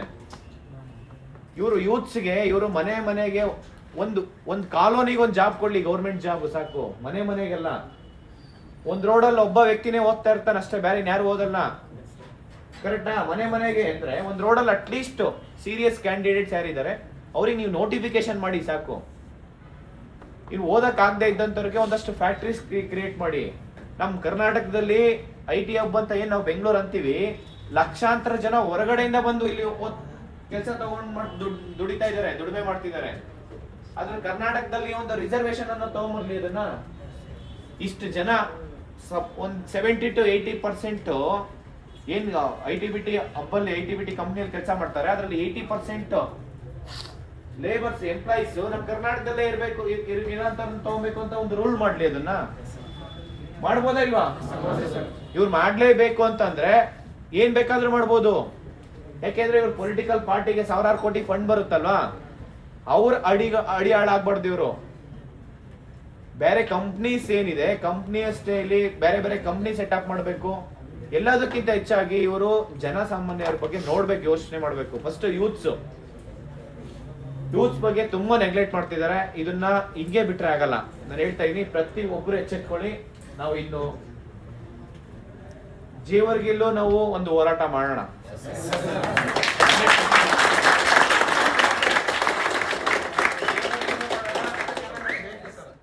ಇಲ್ಲಿ ಒಂದು ಹೋರಾಟ 100% ಮಾಡೋಣ. ಯಾಕೆಂದ್ರೆ ಈ ಧಾರವಾಡದಲ್ಲಿ ನಾವು 24ನೇ ತಾರೀಕು ಡಿಸೈಡ್ ಮಾಡಿದ್ದೀವಿ. ಅದಾದ್ಮೇಲೆ ಪ್ರತಿಯೊಂದು ತಾಲೂಕಲ್ಲಾಗಿರ್ಬೋದು, ಪ್ರತಿಯೊಂದು ಜಿಲ್ಲೆಯಲ್ಲೂ ನಾವು ಸರ್ಕಾರಕ್ಕೆ 15 ದಿನ ಅಷ್ಟೇ ನಾವು ಟೈಮ್ ಲಿಮಿಟ್ ಕೊಟ್ಟಿರೋದು. 15 ದಿನದೊಳಗಡೆ ಏನಾದ್ರೂ ಅವರು ಎಚ್ಚೆತ್ಕೊಂಡು ರೆಕ್ರೂಟ್ಮೆಂಟ್ ಸ್ಟಾರ್ಟ್ ಮಾಡಿಲ್ಲ ಅಂತ ಅನ್ಕೊಡಿ, ಪ್ರತಿ ಒಂದು ತಾಲೂಕಲ್ಲೂ ಹೋರಾಟ. ಇದು 100% ಕಟ್ಟಿಟ್ಟ ಬುತ್ತಿ. 224 ಕಾನ್ಸ್ಟಿಟ್ಯೂನ್ಸಿಯಲ್ಲೂ ಪ್ರತಿಯೊಬ್ಬ ಸ್ಟೂಡೆಂಟ್ಸ್ ಒಬ್ಬ ಇದ್ರು ಸಾಕು. ಅಲ್ಲಿ ಒಂದು ಕಾನ್ಸ್ಟಿಟ್ಯೂನ್ಸಿಯಲ್ಲಿ ಒಬ್ಬ ಸ್ಟೂಡೆಂಟ್ಸ್ ಇದ್ರು ಅವ್ರ ಕಡೆಯಿಂದ ಹೋರಾಟ ಆಗೇ ಆಗುತ್ತೆ. ಯಾಕೆಂದ್ರೆ ಇದು ಹಿಂಗೆ ಬಿಡೋದು ಆಗೋದೇ ಇಲ್ಲ. ಇಷ್ಟಿನಿಂದ ಪೇಷನ್ಸ್ ಇತ್ತದು, ಆ ಪೇಷನ್ಸ್ ಇಲ್ಲ ಇವಾಗ. Family pressure, social pressure, financial burden 1-2 ಅಲ್ಲ. ಇಲ್ಲಿ ಸ್ಟೂಡೆಂಟ್ಸ್ಗೆ, ಯುವಕರು 1-2 ವರ್ಷ 3 ವರ್ಷ ಅಷ್ಟೇ. ಅದಾದ್ಮೇಲೆ ನೀವು ನೋಡಿ, ಪಾರ್ಟ್ ಟೈಮ್ ಅಲ್ಲಿ ಇಲ್ಲೇ ಎಷ್ಟೋ ಜನ ಕೆಲಸ ಮಾಡ್ತಾ ಇದೀರಾ. ನಿಮ್ ಮನೇಲಿ ಎಷ್ಟು ಒತ್ತಡ ಇದೆ ಅಂತಂದ್ರೆ ಬಿಟ್ಕೊಟ್ ಬಾ, ಮನೇಲಿ ಏನಾದ್ರು ಬೇರೆ ಕೆಲಸ ಮಾಡ್ಕೋ, ಗಾರೆ ಕೆಲಸ ಮಾಡೋಣ ಅನ್ನೋ ಪರಿಸ್ಥಿತಿ ಬಂದಿದೆ ಇಲ್ಲಿ ನಾರ್ತ್ ಕರ್ನಾಟಕದಲ್ಲಿ.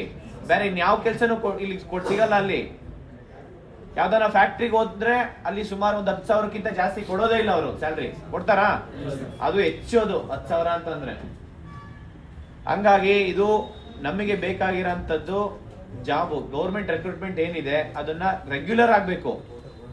ಈಗ ನಾವು ಗೌರ್ಮೆಂಟ್ ಕೇಳ್ತಾ ಇರೋದೇ ಅಷ್ಟೇ, ವೆರಿ ಸಿಂಪಲ್. ಎಷ್ಟು 56,000 ವೇಕೆನ್ಸಿ ಇದೆಯಾ, ಎಲ್ಲ ನೋಟಿಫಿಕೇಶನ್ ಮಾಡಿ. ಡೇಟ್ ಆಫ್ ಅಪ್ಲಿಕೇಶನ್ ಡೇಟ್ ಬಿಡಿ, ಎಕ್ಸಾಮ್ ಡೇಟ್ ಬಿಡಿ, ರಿಸಲ್ಟ್ ಬಿಡ ಅಂತ ಡೇಟು, ಫೈನಲ್ ಆರ್ಡರ್ ಕಾಪಿ ಇಂಥ ದಿನ ಕೊಡ್ತೀವಿ ಅಂತ ಒಂದು ಇವೆಂಟ್ ಆಫ್ ಕ್ಯಾಲೆಂಡರ್ ಮೇಂಟೈನ್ ಮಾಡಿ. ಯಾರು ಬೇಡ ಅಂತ ಹೇಳಿದ್ರು? ಈ ಪ್ರೋಸೆಸ್ ಎಲ್ಲ ಆಗ್ಬೇಕಂದ್ರೆ 1 ವರ್ಷ ಬೇಕು. ಶಿಕ್ಷಣ ಸಚಿವರು ಹೇಳ್ತಾರೆ ನೆಕ್ಸ್ಟ್ ಅಕಾಡೆಮಿಕ್ ಜೂನ್ ಒಳಗಡೆ ನಾವು ರೆಕ್ರೂಟ್ಮೆಂಟ್ ಮಾಡ್ಕೊಂತೀವಿ ಅಂತ ಹೇಳಿ. ಅಲ್ಲ ಸ್ವಲ್ಪ ಆದ್ರೂ ಕಾಮನ್ ಸೆನ್ಸ್ ಇದೆಯಾ ಅಂತ ಅವ್ರಿಗೆ? ಸ್ವಲ್ಪ ಆದ್ರೂ. ಯಾಕೆಂದ್ರೆ ನೆಕ್ಸ್ಟ್ ಜೂನ್ ಒಳಗಡೆ ರೆಕ್ರೂಟ್ಮೆಂಟ್ ಮಾಡ್ಕೊಬೇಕಂದ್ರೆ ಲಾಸ್ಟ್ ಡಿಸೆಂಬರ್ ಇಂದಾನೇ CET ಆಗ್ಬೇಕಾಯ್ತು. ಇವಾಗ ನೋಟಿಫಿಕೇಶನ್ ಆದ್ರೂ ಇನ್ನು 6 ತಿಂಗಳು ಬೇಕು. ನೋಟಿಫಿಕೇಶನ್ ಆಗಿ ಅದು ಎಕ್ಸಾಮ್ ಆಗಿ ರಿಸಲ್ಟ್ ಬಂದು ಮತ್ ಪೊಲೀಸ್ ವೆರಿಫಿಕೇಶನ್, ಸಿಂಧುತ್ವ. KPSC ಶಾಲೆಗಳು ಇಂಗ್ಲಿಷ್ ಮೀಡಿಯಂ ಶಾಲೆಗಳು ಮಾಡ್ತಾ ಇದ್ದಾರೆ. ಈಗ ಅದನ್ನ ಹೇಳಿದ್ನಲ್ಲ, ಇದು ಬೇಕು ಅಂತ ಅದು ಪ್ರೈವೇಟ್ ಸ್ಕೂಲ್ ಕಾಲೇಜಸ್ ಇದೆಯಲ್ಲ ಅದನ್ನ ಉದ್ಧಾರ ಮಾಡೋದಕ್ಕೋಸ್ಕರ ಮಾಡ್ತಾ ಇರೋದು. ಡಾಕ್ಯುಮೆಂಟ್ ಅಲ್ಲಿ ಗುಣಾತ್ಮಕ ಶಿಕ್ಷಣ ಮಾಡ್ತೀವಿ, ಹಾಗೆ ಸುತ್ತಲೇ ಅಧಿಕಾರಿಗಳಾಗಲಿ ರಾಜಕಾರಣಿಗಳಲ್ಲಿ ಸುತ್ತಲೇ ಹೊರಡ್ತಾರೆ. ಈಗ ನೀವು ಇರೋ ಮಕ್ಳಿಗೆ ಏನ್ ಗೌರ್ಮೆಂಟ್ ಸ್ಕೂಲ್ ಅಲ್ಲಿ ಇದಾರಲ್ಲ, ಆ ಮಕ್ಳಿಗೆ ನೀವು ಒಳ್ಳೆ ಕ್ವಾಲಿಟಿ ಎಜುಕೇಶನ್ ಕೊಡಿ. ಅವರೇ ಒಬ್ರಿಗೊಬ್ರು ಹೇಳ್ಕೊಂಡು ಲಕ್ಷಾಂತರ ಜನ ಅಡ್ಮಿಷನ್ ಆಗ್ತಾರೆ ಗೌರ್ಮೆಂಟ್ ಸ್ಕೂಲ್ಗೆ. ಗೌರ್ಮೆಂಟ್ ಸ್ಕೂಲ್ ಮುಚ್ಚೋಂತ ಅವಶ್ಯಕತೆ ಬರಲ್ಲ. ಇವತ್ತು ಗೌರ್ಮೆಂಟ್ ಸ್ಕೂಲ್ ಮುಚ್ಚಿದಾರ ಅಂತಂದ್ರೆ ನಾಳೆ ಗೌರ್ಮೆಂಟ್ ಏನು ಪೊಲೀಸ್ ಸ್ಟೇಷನ್ ಇದೆ ಅದನ್ನ ಮುಚ್ತಾರೆ. ಹಂಗೆ ಕ್ರಮೇಣ ಏನ್ ಮಾಡ್ತಾರೆ, ಪೊಲೀಸ್ ಸ್ಟೇಷನ್ ಮುಚ್ತಾರೆ. ನೆಕ್ಸ್ಟ್ ಹಂಗೆ ಕ್ರಮೇಣ ಬರ್ತಾ ಇದ್ರೆ ಪ್ರತಿಯೊಂದು ಗೌರ್ಮೆಂಟ್ ಕಚೇರಿಗಳೇನಿದೆ ಇವರೆಲ್ಲ ಮುಚ್ಕೊಂಡೇ ಬಂದ್ಬಿಡ್ತಾರೆ. ಇವರು ಪ್ರೈವೇಟ್ ಮಾಡ್ಕೊಂತ ಬರ್ತಾರೆ. ಇವರು ಇದನ್ನ ಇಲ್ಲಿಗೆ ನಿಲ್ಸ್ಬೇಕು. ಇವರು ಏನ್ 676 ಕಾಲೇಜ್ ಸ್ಕೂಲ್ ಮುಚ್ಚಿದ್ದಾರೆ, ಕ್ಲೋಸ್ ಮಾಡಿದ್ದಾರೆ. ಅದ್ರ ಓಪನ್ ಆಗೋದ್ರ ಜೊತೆ ಪ್ರತಿಯೊಂದು ಜಿಲ್ಲೆಯಲ್ಲೂ ಪ್ರತಿಯೊಂದು ತಾಲೂಕಲ್ಲೂ ಕನಿಷ್ಠ ಅಂತಂದ್ರೆ ಒಂದ್ 50 ಸ್ಕೂಲ್ ಆಗ್ಬೇಕು ಎಕ್ಸ್ಟ್ರಾ. ಯಾಕೆ ಅಂತಂದ್ರೆ ಇವರು ಫ್ರೀಯಾಗಿ ರಾತ್ರಿ ಬಾರ್ ಅಂಡ್ ರೆಸ್ಟೋರೆಂಟ್ ಇವರು ಪರ್ಮಿಷನ್ಸ್ ಕೊಡ್ತಾರ ಇಲ್ವಾ? ಅದೇ ಗೌರ್ಮೆಂಟ್ ಸ್ಕೂಲ್ ನೀವು ಡೆವಲಪ್ ಮಾಡ್ಕೊಳ್ಳಿ. ಅಲ್ಲಿ ಒಂದ್ ಕಡೆ ಸ್ಕೂಲ್ ಇರುತ್ತೆ, ಇನ್ಫ್ರಾಸ್ಟ್ರಕ್ಚರ್ ಇರುತ್ತೆ, ಅಲ್ಲಿ ಟೀಚರ್ ಇರಲ್ಲ. ಟೀಚರ್ ಇದ್ರೆ ಇನ್ಫ್ರಾಸ್ಟ್ರಕ್ಚರ್ ಇರಲ್ಲ. ಅಲ್ಲಿ ಮಕ್ಳಿರ್ತಾರೆ, ಅಲ್ಲಿ ಟೀಚರ್ ಇರಲ್ಲ. ಟೀಚರ್ ಇರ್ತಾರೆ, ಮಕ್ಳಿರಲ್ಲ. ಈ ಒಂದು ಪರಿಸ್ಥಿತಿಗೆ ತಗೊಂಬಂದಿರೋದು ಯಾರು? ಹಣ ಉಳಿಸ್ಲಕ್ಕೆ ಹೋಗಿ ಅತಿಥಿ ಶಿಕ್ಷಕರು ನೇಮಕ ಮಾಡ್ತಾರೆ. ಟೆಂಪ್ರವರಿ ಅದು ಅತಿಥಿ ಶಿಕ್ಷಕರು ತಗೊಂತಾರೆ. ಅದು ಅವ್ರಿಗೆ 50,000 ನೀವು ರೆಕ್ರೂಟ್ಮೆಂಟ್ ಮಾಡ್ಕೊಂಡ್ರೆ 50,000 ಕೊಡ್ಬೇಕು ತಿಂಗಳ ಸ್ಯಾಲ್ರಿ. ಅವ್ರಿಗೆ 10,000. 5 ಜನ ಬರ್ತಾರೆ, 10,000 ಕೊಡ್ತಾರೆ. ಯೋಚನೆ ಮಾಡಿ. ಹಣ ದುರ್ಬಳಕೆ ಮಾಡ್ಕೊಳ್ಳಿ 100%. ಅದರಲ್ಲೂ ಅವರು ಈಗ 50,000 ಕೊಡೋ ಜಾಗದಲ್ಲಿ 10,000 ಕೊಡ್ತಾರೆ. ಇನ್ನ 40,000 ಏನ್ ಮಾಡ್ಕೊಂತಾರೆ ಇವ್ರು, ಬೇರೆ ಬೇರೆ ಯುಟಿಲೈಸ್ ಮಾಡ್ಕೊಂಡು ಇವ್ರು ಕರಪ್ಷನ್ ಮಾಡ್ತಾರೆ. ಎಲ್ಲರೂ ಲೆಕ್ಕ ನೋಡಿ ನಮ್ಮ ಏನು ನಾಯಕರು ಸ್ವತಂತ್ರ ಹೋರಾಟಗಾರರು ಅವ್ರ ವಿರುದ್ಧ ಹೊಂಟಂಗೆ ಅಲ್ಕಂತಾರೆ. ಡಾಕ್ಟರ್ ಬಾಬಾ ಸಾಹೇಬ್ ಅಂಬೇಡ್ಕರ್ ಏನು ಹೇಳಿದ್ರೆ, ಒಂದು ಲೈಬ್ರರಿ ಕಟ್ಟರೆ ಒಂದು ದೇವಾಲಯ ಕಟ್ಟಕ್ಕಿಂತ ಬೇರೆ, ಒಂದು ದೇವಾಲಯ ಕಟ್ಟಿದ್ರೆ 1000 ಭಿಕ್ಷು ಹುಡ್ಕೋತಾರೆ. ಅದೇ ಒಂದು ಲೈಬ್ರರಿ ಕಟ್ಟಿದ್ರೆ ಎಷ್ಟೋ 1000 ಲಕ್ಷ ಜನ ವಿದ್ಯಾವಂತರು ಹುಡುಕತ್ತಾರಂತ. ಇವತ್ತು ದೇವಸ್ಥಾನ ಮುಂದೆ ಏನ್ ನಿಂತ್ಕೊಂತಾರಲ್ಲ ಕ್ಯೂ, ಆ ರೀತಿ ಲೈಬ್ರರಿ ಮುಂದೆ ಏನಾದ್ರು ನಿಂತ್ಕೊಂಡಿದ್ರೆ ನಮ್ಮ ಸಮಾಜ ಇವತ್ತು ಯಾವತ್ತೋ ಉದ್ಧಾರ ಆಗ್ತದೆ.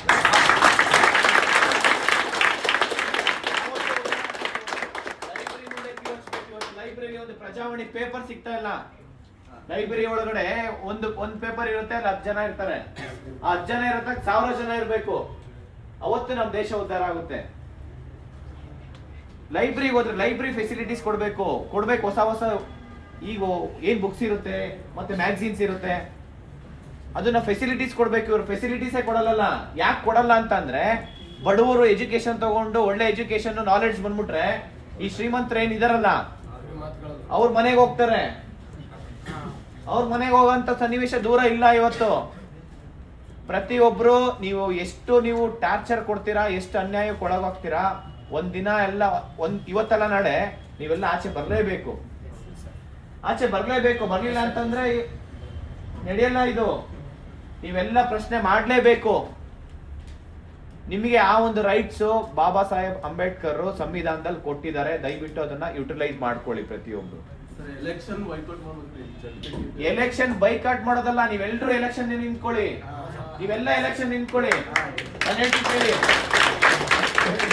ಎಲೆಕ್ಷನ್ ನಿಂತ್ಕೊಂಡು ಕನ್ಫ್ಯೂಷನ್ ಮಾಡ್ಬೇಕು. ನೀವು ಕ್ಯಾಂಡಿಡೇಟ್ ಕಾಂಗ್ರೆಸ್ ಪಕ್ಷದಿಂದ ಒಬ್ಬ ನಿಂತ್ಕೊಂಡ್ರೆ ನೀವೆಲ್ಲ ನಿಂತ್ಕೊಳ್ಳಿ. ನೀವೆಲ್ಲ ಸೇರಿಲ್ಲ ಅಂದ್ರೆ ಒಬ್ಬರಿಗೆ ಯಾರಿಗಾರ ನಿಲ್ಸಿ.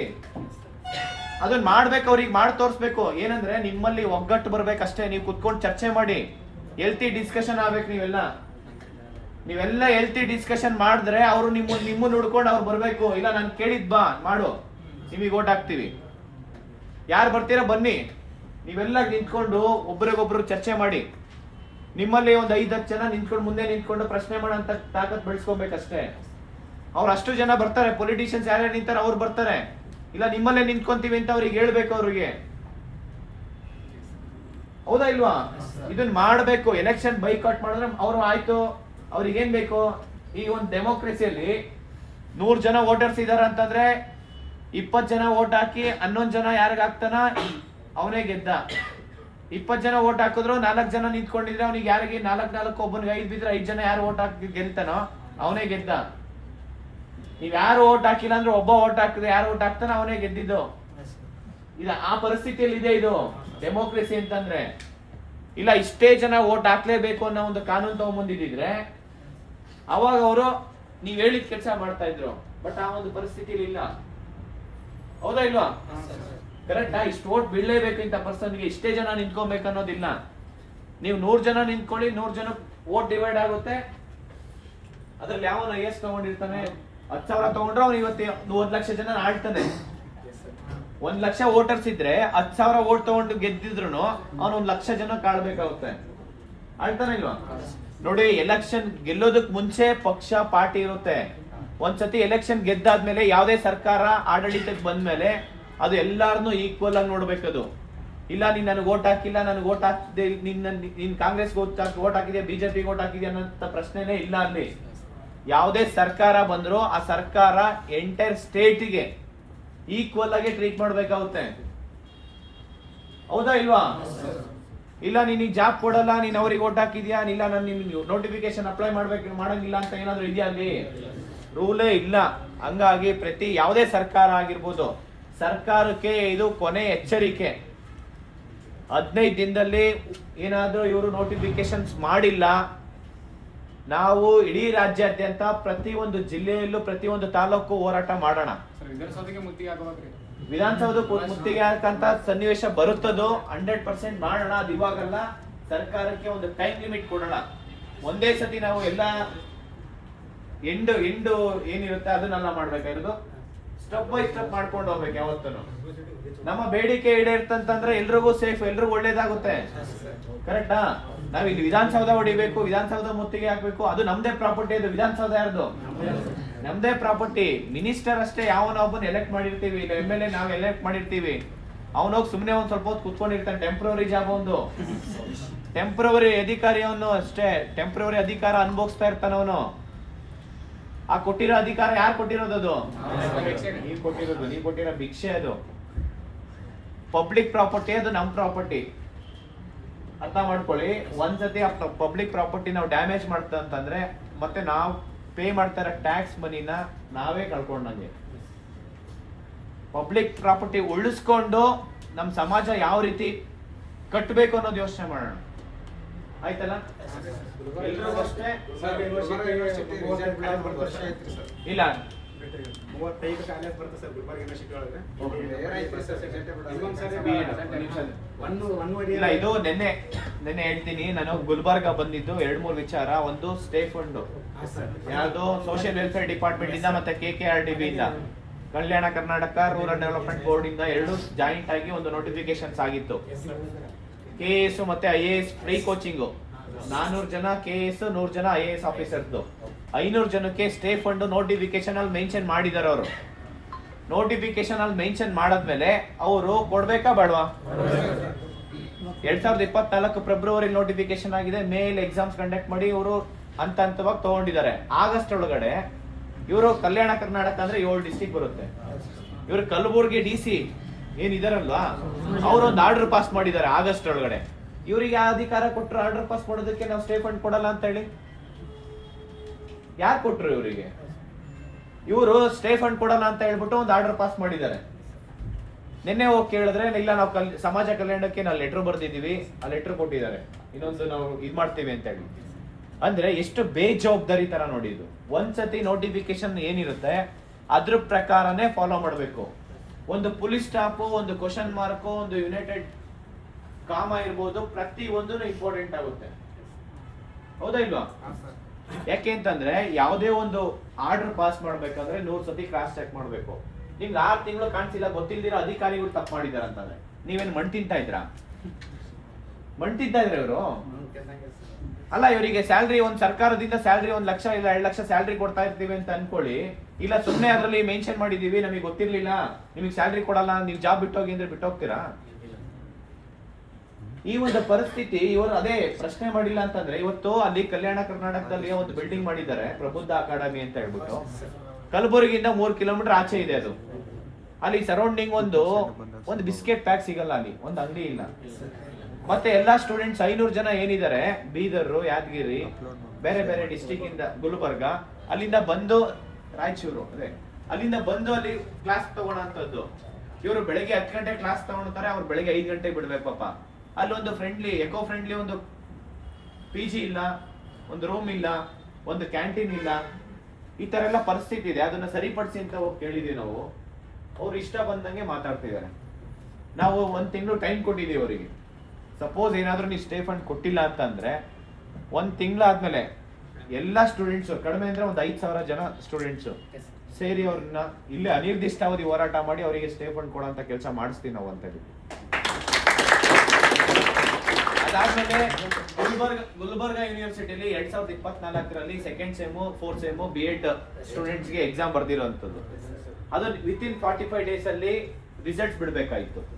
ನಾನು ನಿನ್ನೆ ಅವ್ರಿಗೆ ಹೇಳಿದ್ದೀನಿ, ಅವರಿಗೆ ಕುಲಪತಿ ಏನಿದ್ದಾರೆ ಗುಲ್ಬರ್ಗ ಕುಲಪತಿಯವರು ಶಶಿಕಾಂತ್ ಹುಡಿಕೇರಿ 20 ದಿನ ಟೈಮ್ ಕೊಟ್ಟೆ ಅವರಿಗೆ. 20 ದಿನದಲ್ಲಿ ನೀವು ರಿಸಲ್ಟ್ಸ್ ಬಿಟ್ಟಿಲ್ಲ ಅಂತಂದ್ರೆ 1000 ಜನ ಸ್ಟೂಡೆಂಟ್ಸ್ ಇಲ್ಲಿ ಬಂದು ನಾವು ಪ್ರತಿಭಟನೆ ಮಾಡ್ತೀವಿ ಅಂತ ಹೇಳಿ. ಸರ್ 20 ದಿನದಲ್ಲಿ ಆಗಲ್ಲ ಅಂತ ಹೇಳಿದ್ರು. ಕೊನೆಗೆ 1 ತಿಂಗಳು ಟೈಮ್ ಕೊಟ್ಟಿದ್ದೀವಿ. 1 ತಿಂಗಳಲ್ಲಿ ಏನಾದ್ರೂ ಅವರು ಸರಿಪಡಿಸಿ, ಯಾಕೆ ಅಂತಂದ್ರೆ ನೆಕ್ಸ್ಟ್ ಟೀಚರ್ ವೇಕೆನ್ಸಿ ಕಾಲ್ ಆಗುತ್ತೆ. ಅದರಲ್ಲಿ ಎಷ್ಟೋ ಜನ ಸ್ಟೂಡೆಂಟ್ಸ್ ಆಸ್ಪಿರೆಂಟ್ಸ್ ಟೀಚರ್ ಆಗ್ಬೇಕಂತ ಕನ್ಸು ಕಟ್ಕೊಂಡಿರ್ತಾರೆ. ಹಂಗೆ ನಮ್ಮ ಮನೆ ಹಂಗೆ ಸರ್, ಈ ಕಡೆ B.Ed ರಿಸಲ್ಟ್ ಕಂಪ್ಲೀಟ್ ಇಲ್ಲ, ಈ ಕಡೆ PG ರಿಸಲ್ಟ್ ಮನೆಗೆ ಏನು ಹೇಳ್ಕೊಂಡು ಗೊತ್ತಾಗಲ್ಲ. ಇಲ್ಲ, ಅದು ನಾನು ಅವ್ರಿಗೆ ಹೇಳಿದ್ದೀನಿ, ನಿನ್ನೆ ಅವ್ರಿಗೆ ಹೇಳಿದ್ದೀನಿ ರಿವ್ಯಾಲ್ಯೂಯೇಷನ್ ಮಾಡಬೇಕು, ಅದು ಮಾಡ್ತೀನಿ. ನೀವೇನ್ ಮಾಡ್ತೀರಾ ಗೊತ್ತಿಲ್ಲ, 1 ತಿಂಗಳು ಟೈಮ್ ಕೊಡ್ತೀನಿ ನಿಮಗೆ. ಸರ್ KVMBನೂ ಆಗಿದೆ, ನೋಟಿಫಿಕೇಶನ್ ಆಗಿತ್ತು, ಅದು EMRS ಎಲ್ಲ ಮಿಸ್ ಆಗಿದೆ. ಎಲ್ಲ ಮಿಸ್ ಆಗಿದೆ ಸರ್. ಹೋಗಿ ನಾವು ಗವರ್ನರಿಗೆ ಲೆಟರ್ ಹಾಕಿದ್ದೀವಿ ಸರ್, ಅವ್ರಿಗೆ ಕೇಳಿ. ಮತ್ತು ಸೆಕೆಂಡರಿ ಹೈಯರ್ ಎಜುಕೇಷನ್ಗೆ ಅಲ್ಲಿ ಕಳಿಸಿದ್ದೀವಿ. ಏನೂ ವರ್ಕ್ ಆಗಿಲ್ಲ ಸರ್. ಎಲ್ಲ ಹೋಗಿ ಅಲ್ಲಿ ಪ್ರೊಟೆಸ್ಟ್ ಮಾಡಿದ್ದೀವಿ, ಎಲ್ಲ ಮಾಡಿದ್ದೀವಿ. ಇಲ್ಲ ನೀವು ಇಲ್ಲ, ಈಗ ಒಂದಿನ ಹೋಗಿ ಪ್ರೊಟೆಸ್ಟ್ ಮಾಡೋದಲ್ಲ. ಇಲ್ಲ ಅನಿರ್ದಿಷ್ಟಾವಧಿ ನೀವು ಮಾಡ್ತೀರಾ, ಒಂದು ಟೈಮ್ ಕೊಡಿ. ಇಲ್ಲ ಅಂದ್ರೆ ನೀವು ರಾಜೀನಾಮೆ ಕೊಟ್ಟು ಮನೆಗೆ ಹೋಗಿ, ಬೇರೆ ತಗೊಂಡ್ ನಾವು ಕೆಲಸ ಮಾಡಿಸ್ಕೊಂತೀವಿ. ಸರ್ ನಮ್ಮ ಕೆಲಸ ಬೇಕಾಯ್ತಂದ್ರೆ ಎಲೆಕ್ಷನ್ ಒಂದೇ ವಾರದ ರಿಸಲ್ಟ್ ಕೊಡ್ತಾರೆ ಸರ್. ಅಲ್ಲ, ಈಗ ಅದಕ್ಕೆ ಹೇಳ್ತಾ ಇದೀವಿ. ಈಗ ಎಲ್ಲರೂ ಒಗ್ಗಟ್ಟಾಗಿ ನಿಂತ್ಕೊಂಡು ಕೇಳಿದಾಗ ನೀವು ಅದೊಂದು ಟೈಮ್ ಲೈನ್ ಇರುತ್ತೆ, ಆ ಟೈಮ್ ಒಳಗಡೆ ಮಾಡಿಲ್ಲ ಅಂತಂದ್ರೆ ನಿಮ್ಮನ್ನ ಸಸ್ಪೆಂಡ್ ಮಾಡುವಂತ ಕೆಲಸ ನಾವು ಮಾಡ್ಬೇಕಾಗುತ್ತೆ. ಈಗ ಜಡ್ಪಿ ಟಿಪಿ ಎಲೆಕ್ಷನ್ ನೋಟಿಫಿಕೇಶನ್ ಮಾಡ್ತಾರೆ, ನಾವು ನೋಟಿಫಿಕೇಶನ್ ಮಾಡಲ್ರಿ ಅವ್ರಿಗೆ. ಅದಕ್ಕೆ ಇವಾಗ ನೋಡಿ, ಎಲೆಕ್ಷನ್ ಗಿಂತ ಇಂಪಾರ್ಟೆಂಟ್ ನೋಟಿಫಿಕೇಶನ್ ಮಾಡೋಂಥದ್ದು. ಸರ್ಕಾರ ಏನಾದ್ರೂ ಡಿಸೈಡ್ ಮಾಡಿಲ್ಲ ಅಂತಂದ್ರೆ ಕರ್ನಾಟಕದಲ್ಲಿ ಯೂತ್ಸ್ ಪವರ್ ಏನು ಅಂತ ನಾವು ತೋರ್ಸೋಣ, ಹೇಳೋದ್ ಬೇಡ. ಅರ್ಥ ಆಗ್ತಿದ್ಯಾ? ತೋರ್ಸೋಣ, ಹೇಳ್ಬಾರ್ದು ಯಾವತ್ತು ಕೆಲಸ ಮಾಡ್ತೀವಿ ಅಂತ ಹೇಳ್ಬಿಟ್ಟು ಮಾಡಿ ತೋರ್ಸೋಣ. ನಾವು ಆಗುತ್ತೆ ನಮ್ಮ ಕೈಲಿ, ನಮಗೆ ಆ ರೈಟ್ಸ್ ಕೊಟ್ಟಿದ್ದಾರೆ. ಯಾವುದೇ ಕಾರಣಕ್ಕೂ ಬಿಡೋದ್ ಬೇಡ. ಈ ಸತಿ ಹೇಳ್ತೀನಿ ಕೇಳಿ, ನಾನು ಧಾರವಾಡದಲ್ಲಿ ಹೇಳಿದ್ದೀನಿ ಹುಡುಗರಿಗೆ, ಸರ್ಕಾರ ನೋಟಿಫಿಕೇಶನ್ ಮಾಡೋ ತನಕ ನಾನು ಧಾರವಾಡದಿಂದಾನೇ ಹೋಗಲ್ಲ ಅಂತ ಹೇಳಿದ್ದೆ ಅವರಿಗೆ. ಹೌದು, ಯಾಕೆಂದ್ರೆ ಸ್ಟೂಡೆಂಟ್ಸ್ ಅಷ್ಟೇ ಇದರಲ್ಲಿ. ನೀವೆಲ್ಲ ಧಾರವಾಡಕ್ಕೆ ಬನ್ನಿ ಅಂತಂದ್ರೆ ಇವಾಗೇ ಬರ್ತೀರಾ ನನ್ನ ಜೊತೆ ನೀವು, ಹೌದಾ? ಹಂಗಾಗಿ ಸರ್ಕಾರ ಎಚ್ಚೆತ್ಕೊಳ್ಳೇಬೇಕು ಇವತ್ತು, ಯಾವುದೇ ಕಾರಣಕ್ಕೂ ಬಿಡಲ್ಲ. ಅದು ನಾವು ಮಾಡೋಣ. ಮತ್ತೆ B.Ed ಅವ್ರಿಗೆ ಹೇಳಿದ್ದೀನಿ, ಗುಲ್ಬರ್ಗ ಯೂನಿವರ್ಸಿಟಿಯಲ್ಲಿ 1 ತಿಂಗಳು ಟೈಮ್ ಕೊಟ್ಟಿದ್ದೀವಿ. 1 ತಿಂಗಳು ಆಗಿಲ್ಲ ಅಂತಂದ್ರೆ ಅದನ್ನ ನಾವು ಕೆಲಸ ಮಾಡಿ ರಿಸಲ್ಟ್ಸ್ ಬಿಡೋಂಥ ಕೆಲಸ ಮಾಡೋಣ. ಯಾರು ಅದು ಬಿಟ್ಟು ಬೇರೆ ಏನೇ ಇಶ್ಯೂಸ್ ಇರಲಿ. ಮತ್ತೆ ಅಲ್ಲಿ ಕಲಬುರಗಿಯಲ್ಲಿ ಕುಡಿಯೋ ನೀರು ಇದು ಮಾಡ್ತಿದ್ರು, ಅದಕ್ಕೂ ಇದು ಮಾಡಿದ್ದೀವಿ. ಅವ್ರ ಇನ್ಮೇಲೆ ನೀರಿನ ವ್ಯವಸ್ಥೆ ಕಂಪ್ಲೀಟ್ 24/7 ಯಾವ ಎಷ್ಟು ಬೇಕಾ ನೀರು ತೊಗೊಳಕ್ ಹೇಳಿದ್ರು. ಮತ್ತೆ ವೈಫೈದು ಅಷ್ಟೇ ಅದು ಮಾಡ್ತೀನಿ ಅಂತ ಹೇಳಿದ್ರು.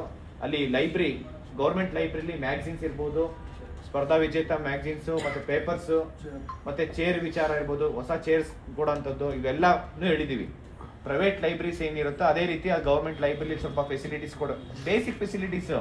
ಶಿವರಿಗೆಯಲ್ಲಿ ಗೌರ್ಮೆಂಟ್ ಲೈಬ್ರರಿ ವೇಸ್ಟ್ ಅದ ರೀ, ಫುಲ್ ಶಾಪಿಂಗ್ ಮಾಲ್ ಎಲ್ಲ ಇದು ಫುಲ್ ವೇಸ್ಟ್ ಐತಿ. ಗೌರ್ಮೆಂಟ್ ಲೈಬ್ರರಿ ನಾನು 100% ಒಂದ್ಸತಿ ಬರ್ತೀನಿ, ಒಂದ್ಸತಿ ಮಾತಾಡೋಣ. ಈಗ ಅಧಿಕಾರಿಗಳು ಏನಿದ್ದಾರೆ ಕರ್ಸೋಣ, ಮಾತಾಡೋಣ.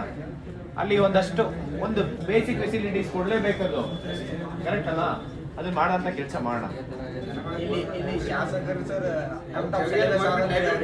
ಪಾಪ ಆಕ್ಚುಲಿ ಲೈಬ್ರರಿ ಎಷ್ಟು ನೀಟಾಗಿ ಇಟ್ಟಿದ್ದಾರೆ, ಅವ್ರಿಗೆ ಗ್ರೇಟ್. ನಾವೆಲ್ಲ ಥ್ಯಾಂಕ್ಸ್ ಹೇಳ್ಬೇಕು ಅವರಿಗೆ. ತುಂಬಾ ಚೆನ್ನಾಗಿದೆ. ಈಗ ಒಂದು ತಾಲೂಕಲ್ಲಿ ಈ ತರ ಒಂದು ಲೈಬ್ರರಿ ಫೆಸಿಲಿಟೀಸ್ ಕೊಟ್ಟು ಓದಂತ ಎನ್ವಿರಾನ್ಮೆಂಟಲ್ ಕ್ರಿಯೇಟ್ ಮಾಡಿದಾರಲ್ಲ. 3 ಲೈಬ್ರರಿ ಇಲ್ಲೇ ಮಕ್ಕಳ ಸರ್, ಇಲ್ಲೇ ಹೇಳೋದು, ಇಲ್ಲೇ ಇಂದಿರಾ ಕ್ಯಾಂಟೀನ್ ಬಗಲ ಸೈಡಾಗೆ ಸರ್.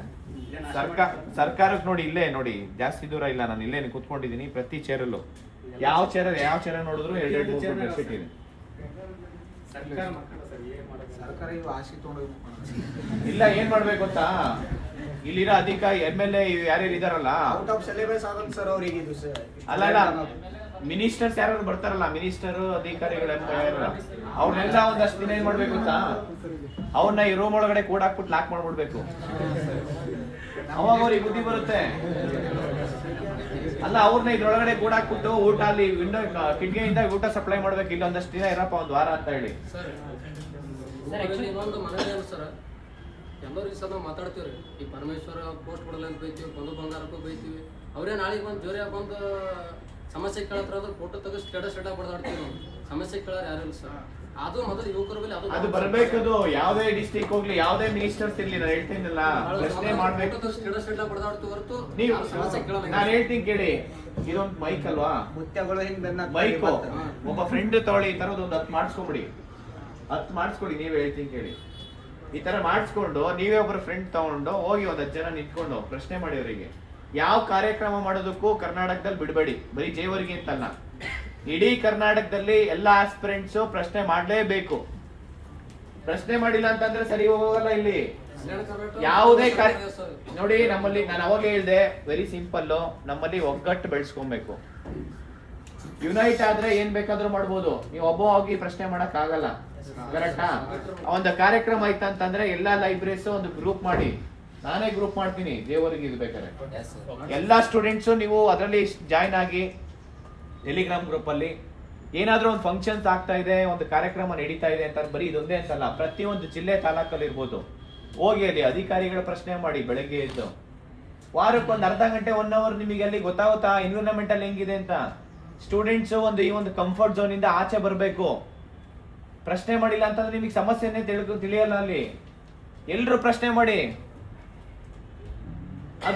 ಅದ್ರ ರಿಸಲ್ಟ್ಸ್ ಹೆಂಗಿರುತ್ತೆ ಅಂತ ನೋಡಿರಬೇಕಾರೆ ಆಗುತ್ತಾ ಇಲ್ವಾ? ಪ್ರತಿ ಒಂದು ಕಾರ್ಯಕ್ರಮ ನಡೆಯುತ್ತೆ ಪ್ರತಿದಿನ.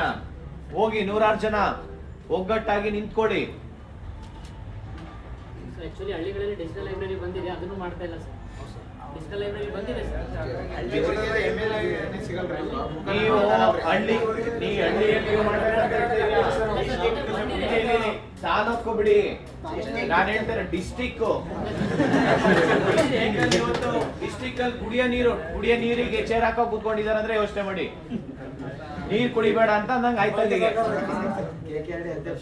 KKRD ಅಧ್ಯಕ್ಷರು ಔಟ್ ಆಫ್ ಸಿಲೆಬಸ್ ಅದಂತ ಸರ್. ಇದು ಸ್ಟೂಡೆಂಟ್ ನೇಮಕಾತಿ, ಸ್ಟೂಡೆಂಟ್ ಅದು ಅನ್ನೋದು ಔಟ್ ಆಫ್ ಸಿಲೆಬಸ್. ನಮ್ಮ ಸಿಲೆಬಸ್ದಾಗ ಇಲ್ಲ. ಇದು ಬರೀ ಇನ್ನೂ 1,000 ಕೋಟಿ ಕೊಡ್ರಿ ನಮ್ಗೆ, ಅದು ಸಿಲೆಬಸ್ನಾಗ ಸೇರ್ಪಡೆ ಮಾಡ್ಬೋತಾರಂತ. ಇದು ಸ್ಟೂಡೆಂಟ್ದು ನೇಮಕಾತಿ ನಮ್ಮ ಸಿಲೆಬಸ್ನಾಗ ಬರಲ್ಲ, ನೀವು ನಮ್ಮ ಸನ್ಯಾಗ ಬರಬೇಡ್ರಿ ಅಂತ ಹೇಳಿ. ಔಟ್ ಆಫ್ ಸಿಲೆಬಸ್ ಇದ್ರೆ ಅಂದ್ರೆ ಸಿಲೆಬಸ್ ಸೇರಿಸ್ಕೊ ಅಂತ ಹೇಳ್ಬೇಕು. ನೀವು ಸಿಲೆಬಸ್ ಸೇರ್ಕೊಳ್ಳ ಅಂತ ಅವರು ಇನ್ನೂ 1,000 ಕೋಟಿ ನಾವು ರೊಕ್ಕ ಸೇರಿಸ್ಕೊತೀವಿ, ಆದ್ರೆ ಇದು ಸಮಸ್ಯೆಗಳು ಸೇರಿಸ್ಕೊಳ್ಳ ನಮ್ಮಲ್ಲಿ, ಅದಕ್ಕೆ ಸೇರ್ತಿಲ್ಲ. ಆಯ್ತು, ಅವ್ರಿಗೆ ಬೈಕಾಟ್ ಮಾಡಿ ಅಂತ ಹೇಳ್ತೀವಿ, ಹೇಳಿ ಅದಷ್ಟೇ.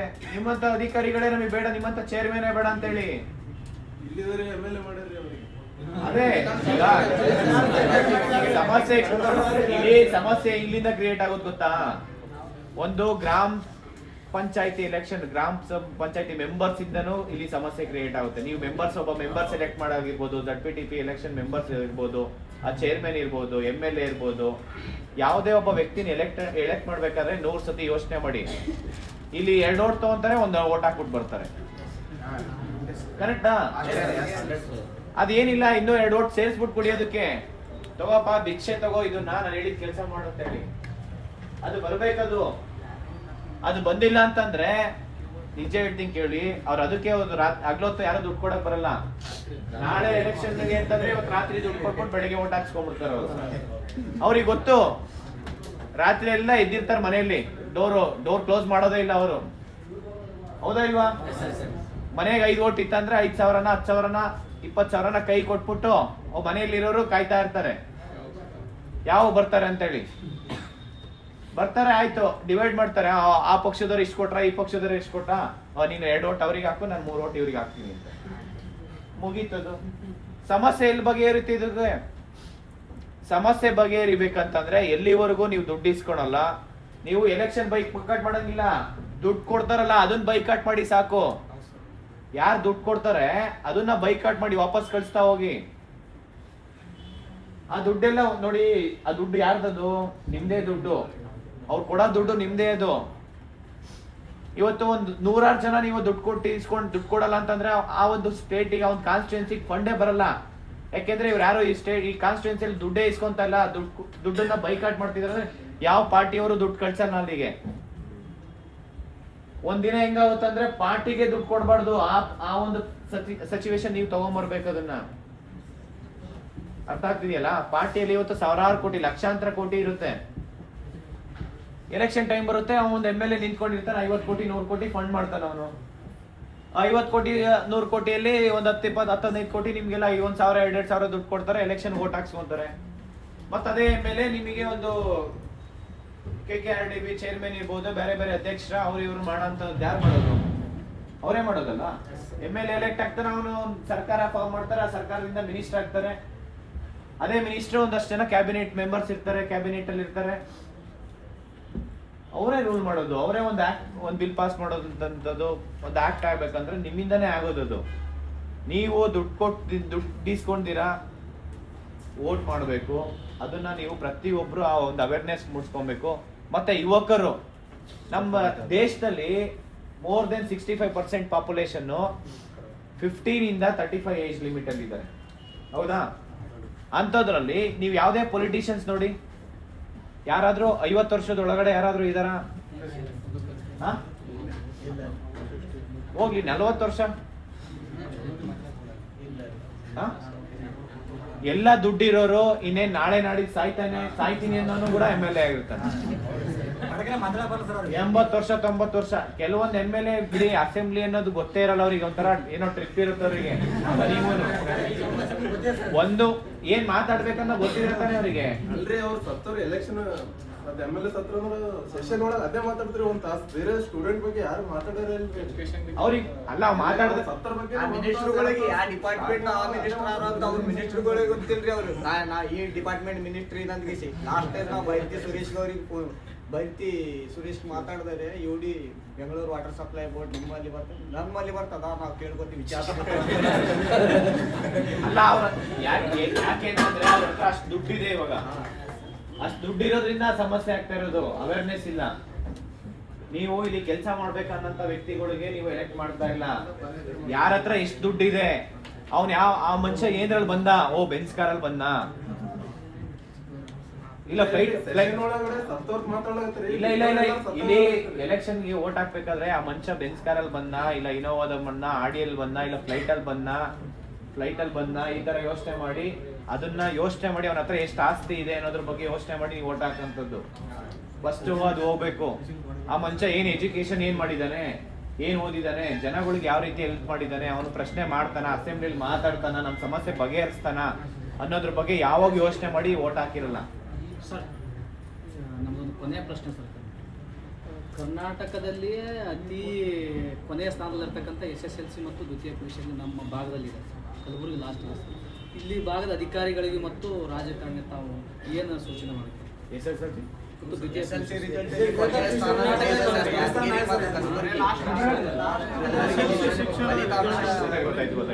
ಅದಕ್ಕೆ ಸರ್ ಅಧಿಕಾರಿಗಳು ತಾವೇನು ಹೇಳ್ತೀವಿ? ಇಲ್ಲಿ ಅಧಿಕಾರಿಗಳು ಅನ್ನೋದಕ್ಕಿಂತ ಇಲ್ಲಿ ನೆಪೋಟಿಸಮ್, ಅವೇ ನೆಪೋಟಿಸಮ್. ಇಲ್ಲಿ ಬಡವರಿಗೆ ಏನಾದ್ರೂ ನೀವು ಬಡವರಿಗೆ ಶಿಕ್ಷಣ ಕೊಟ್ರೆ ನಾಳೆ ದಿನ ಅವರೇ ಅಧಿಕಾರಿಗಳಾಗ್ಬಿಡ್ತಾರೆ, ಅವರೇ ರಾಜಕೀಯದಲ್ಲಿ ಆಗ್ತಾರೆ, ಅವರೇ MLA ಆಗ್ತಾರೆ, ಅವರೇ MP ಆಗ್ತಾರೆ, ಕರೆಕ್ಟ್? ಅವರೇ ಮಿನಿಸ್ಟರ್ ಆಗ್ತಾರೆ, ಅವರೇ ದೇಶ ಒಳ್ಳೆ ಸ್ಥಾನಕ್ಕೆ ತಗೊಂಡೋಗ್ತಾರೆ. ಅದನ್ನ ತಗೊಂಡೋಗೋದಕ್ಕೆ ಬಿಡಲ್ಲ ಅವರು. ಬಿಡ್ತಾರಾ? ನೀವೇನಾದ್ರೂ ನಾಳೆ ದಿನ ಪ್ರಶ್ನೆ ಮಾಡಿದ್ದೀರಾ ಅಂದ್ರೆ ನಿಮ್ಮನ್ನ ಕರೆಸ್ತಾರಲ್ಲ ಅವ್ರಿಗೆ, ಇಲ್ಲ ನಿಮ್ಮ ಮೇಲೆ ಒಂದು 4 ಕೇಸ್ ಹಾಕ್ಸ್ತಾರ ಅವರು, ಕರೆಕ್ಟಾ? ಈಗ ಹಂಗಿರ್ಬೇಕಾದ್ರೆ ನಿಮಗೆ ಶಿಕ್ಷಣ ಎಲ್ಲಿ ಕೊಡ್ತಾರೆ? ನಿಮಗೆ ಅವ್ರಿಗೆ ಇಲ್ಲಿ 10th PUC ನಿಮಗೆ ಪರ್ಸೆಂಟೇಜ್ ಎಲ್ಲಿ ಬರುತ್ತೆ? ನಿಮಗೆ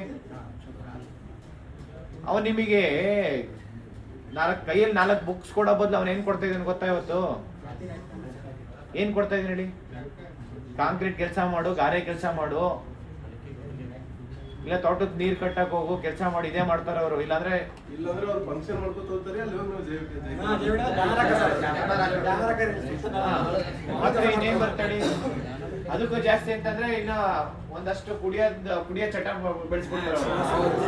ಚಿಕ್ಕ ವಯಸ್ಸಿಂದಾನೇ ಕುಡಿಯೋ ಚಟ, ಬೀಡಿ ಸಿಗರೇಟ್ ಚಟ. ಇದು ಕಲ್ಯಾಣ ಕರ್ನಾಟಕದಲ್ಲಿ ನಾನು ಎಲ್ಲರಿಗೂ ಒಂದು ರಿಕ್ವೆಸ್ಟ್ ಮಾಡ್ಕೊಳೋದೇನು ಗೊತ್ತಾ? ನೀವು ರಾಜಕೀಯ ವ್ಯಕ್ತಿಗಳಿಗೆ ಕುಡ್ಸಿ, ರಾಜಕೀಯ ವ್ಯಕ್ತಿಗಳಿಗೆ ಸಿಗರೇಟ್ ಸೇರಿಸಿ, ಅವ್ರನ್ನ ಬೇಗ ಸಾಯಿಸ್ಬಿಡಿ ಈಗಿರೋಂಥದ್ದನ್ನ.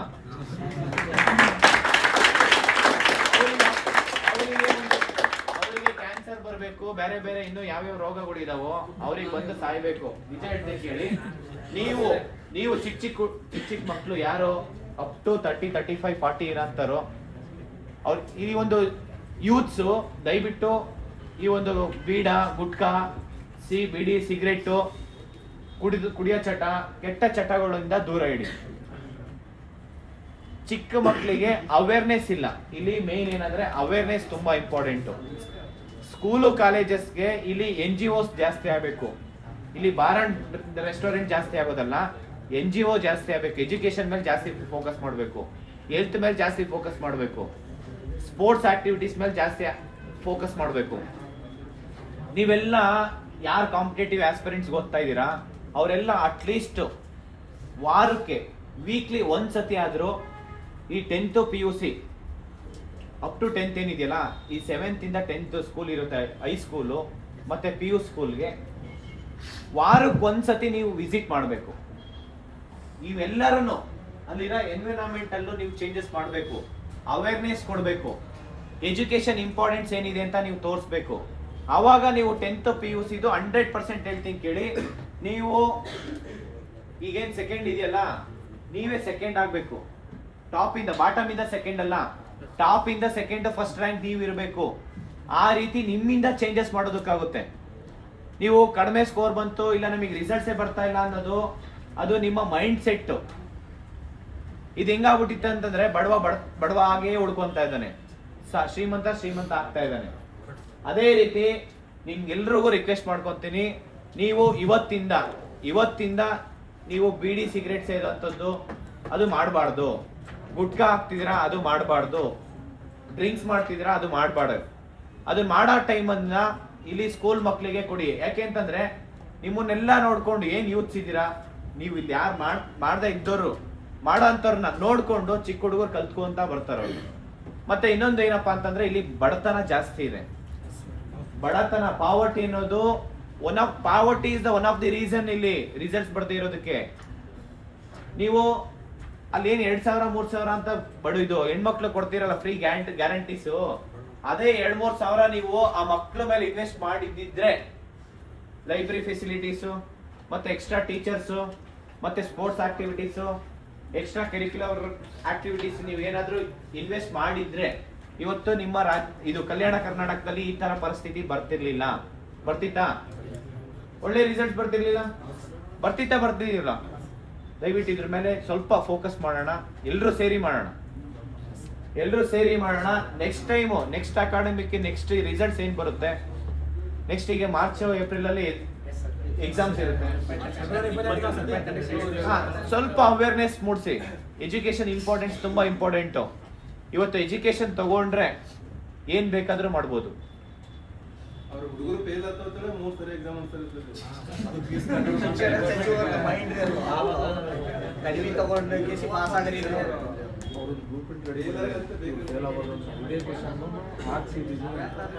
ಮಹಾತ್ಮ ಗಾಂಧಿ ಮಾತಾಡ್ತಾರಲ್ರಿ, ಶಿಕ್ಷಣ ಎಂಬುದು ವ್ಯಕ್ತಿಯ ವ್ಯಕ್ತಿತ್ವದಲ್ಲಿ ಸರ್ವಾಂಗೀಣ ಅಭಿವೃದ್ಧಿ. ಅದು ಉಲ್ಟಾ ಹೊಂಟಾಗೆ ಸರ್. ಬರೀ ಅದು ಬುಕ್ಕಲ್ಲಿ ಮಾತ್ರ ಇರ್ಬಾರ್ದು, ಪ್ರಾಕ್ಟಿಕಲ್ ಆಗಿ ಇಂಪ್ಲಿಮೆಂಟ್ ಆಗ್ಬೇಕದು. ಪ್ರಾಕ್ಟಿಕಲ್ ಆಗಿ ಇಂಪ್ಲಿಮೆಂಟ್ ಆಗೋದಕ್ಕೆ ಸರ್ಕಾರ ಏನ್ ಮಾಡ್ಬೇಕು ಅದನ್ನ ಮಾಡಬೇಕು. ಅದರಲ್ಲಿ ನಮ್ಮ ಪಾತ್ರನೂ ಇದೆ. ನಾವು ಚೇಂಜಸ್ ಮಾಡಬೇಕು, ನಾವು ಅವೇರ್ನೆಸ್ ತರಬೇಕು. ನಾವು ಪ್ರಶ್ನೆ ಮಾಡಿಲ್ಲ ಅಂತಂದ್ರೆ ಈ ಫಂಡ್ ಎಲ್ಲ ಬೇರೆ ಕಡೆ ಹೋಗ್ತಾ ಇರುತ್ತೆ, ಎಲ್ಲಿ ಹೋಗ್ಬೇಕು ಅಲ್ಲಿ ಹೋಗಲ್ಲ.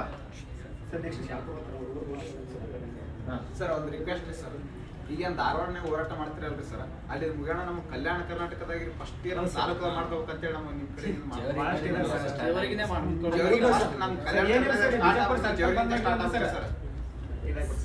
ಆಯ್ತು, ಇಲ್ಲಿ ಮಾಡೋಣ 100% ಖಂಡಿತ.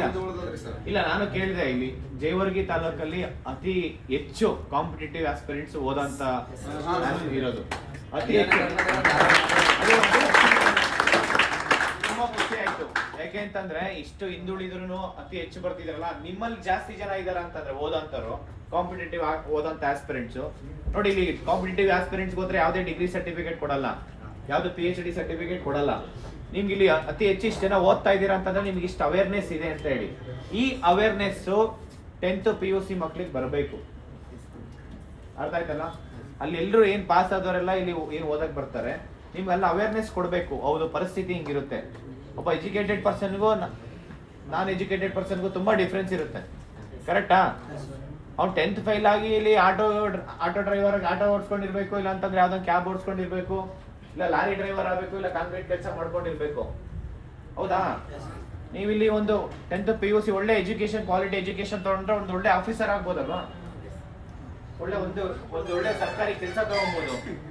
ಈ ಒಂದು ಅವೇರ್ನೆಸ್ ಮಕ್ಳಿಗೆ ತಗೊಂಬನ್ನಿ. ಮತ್ತೆ ಪ್ರೈವೇಟ್ ಸೆಕ್ಟರ್ ಅಲ್ಲೂ ಸಾಕಷ್ಟು ಜಾಬ್ಸ್ ನ ಕ್ರಿಯೇಟ್ ಮಾಡೋ ಅಂತದ್ದು ಆಗ್ಬೇಕಿಲ್ಲಿ.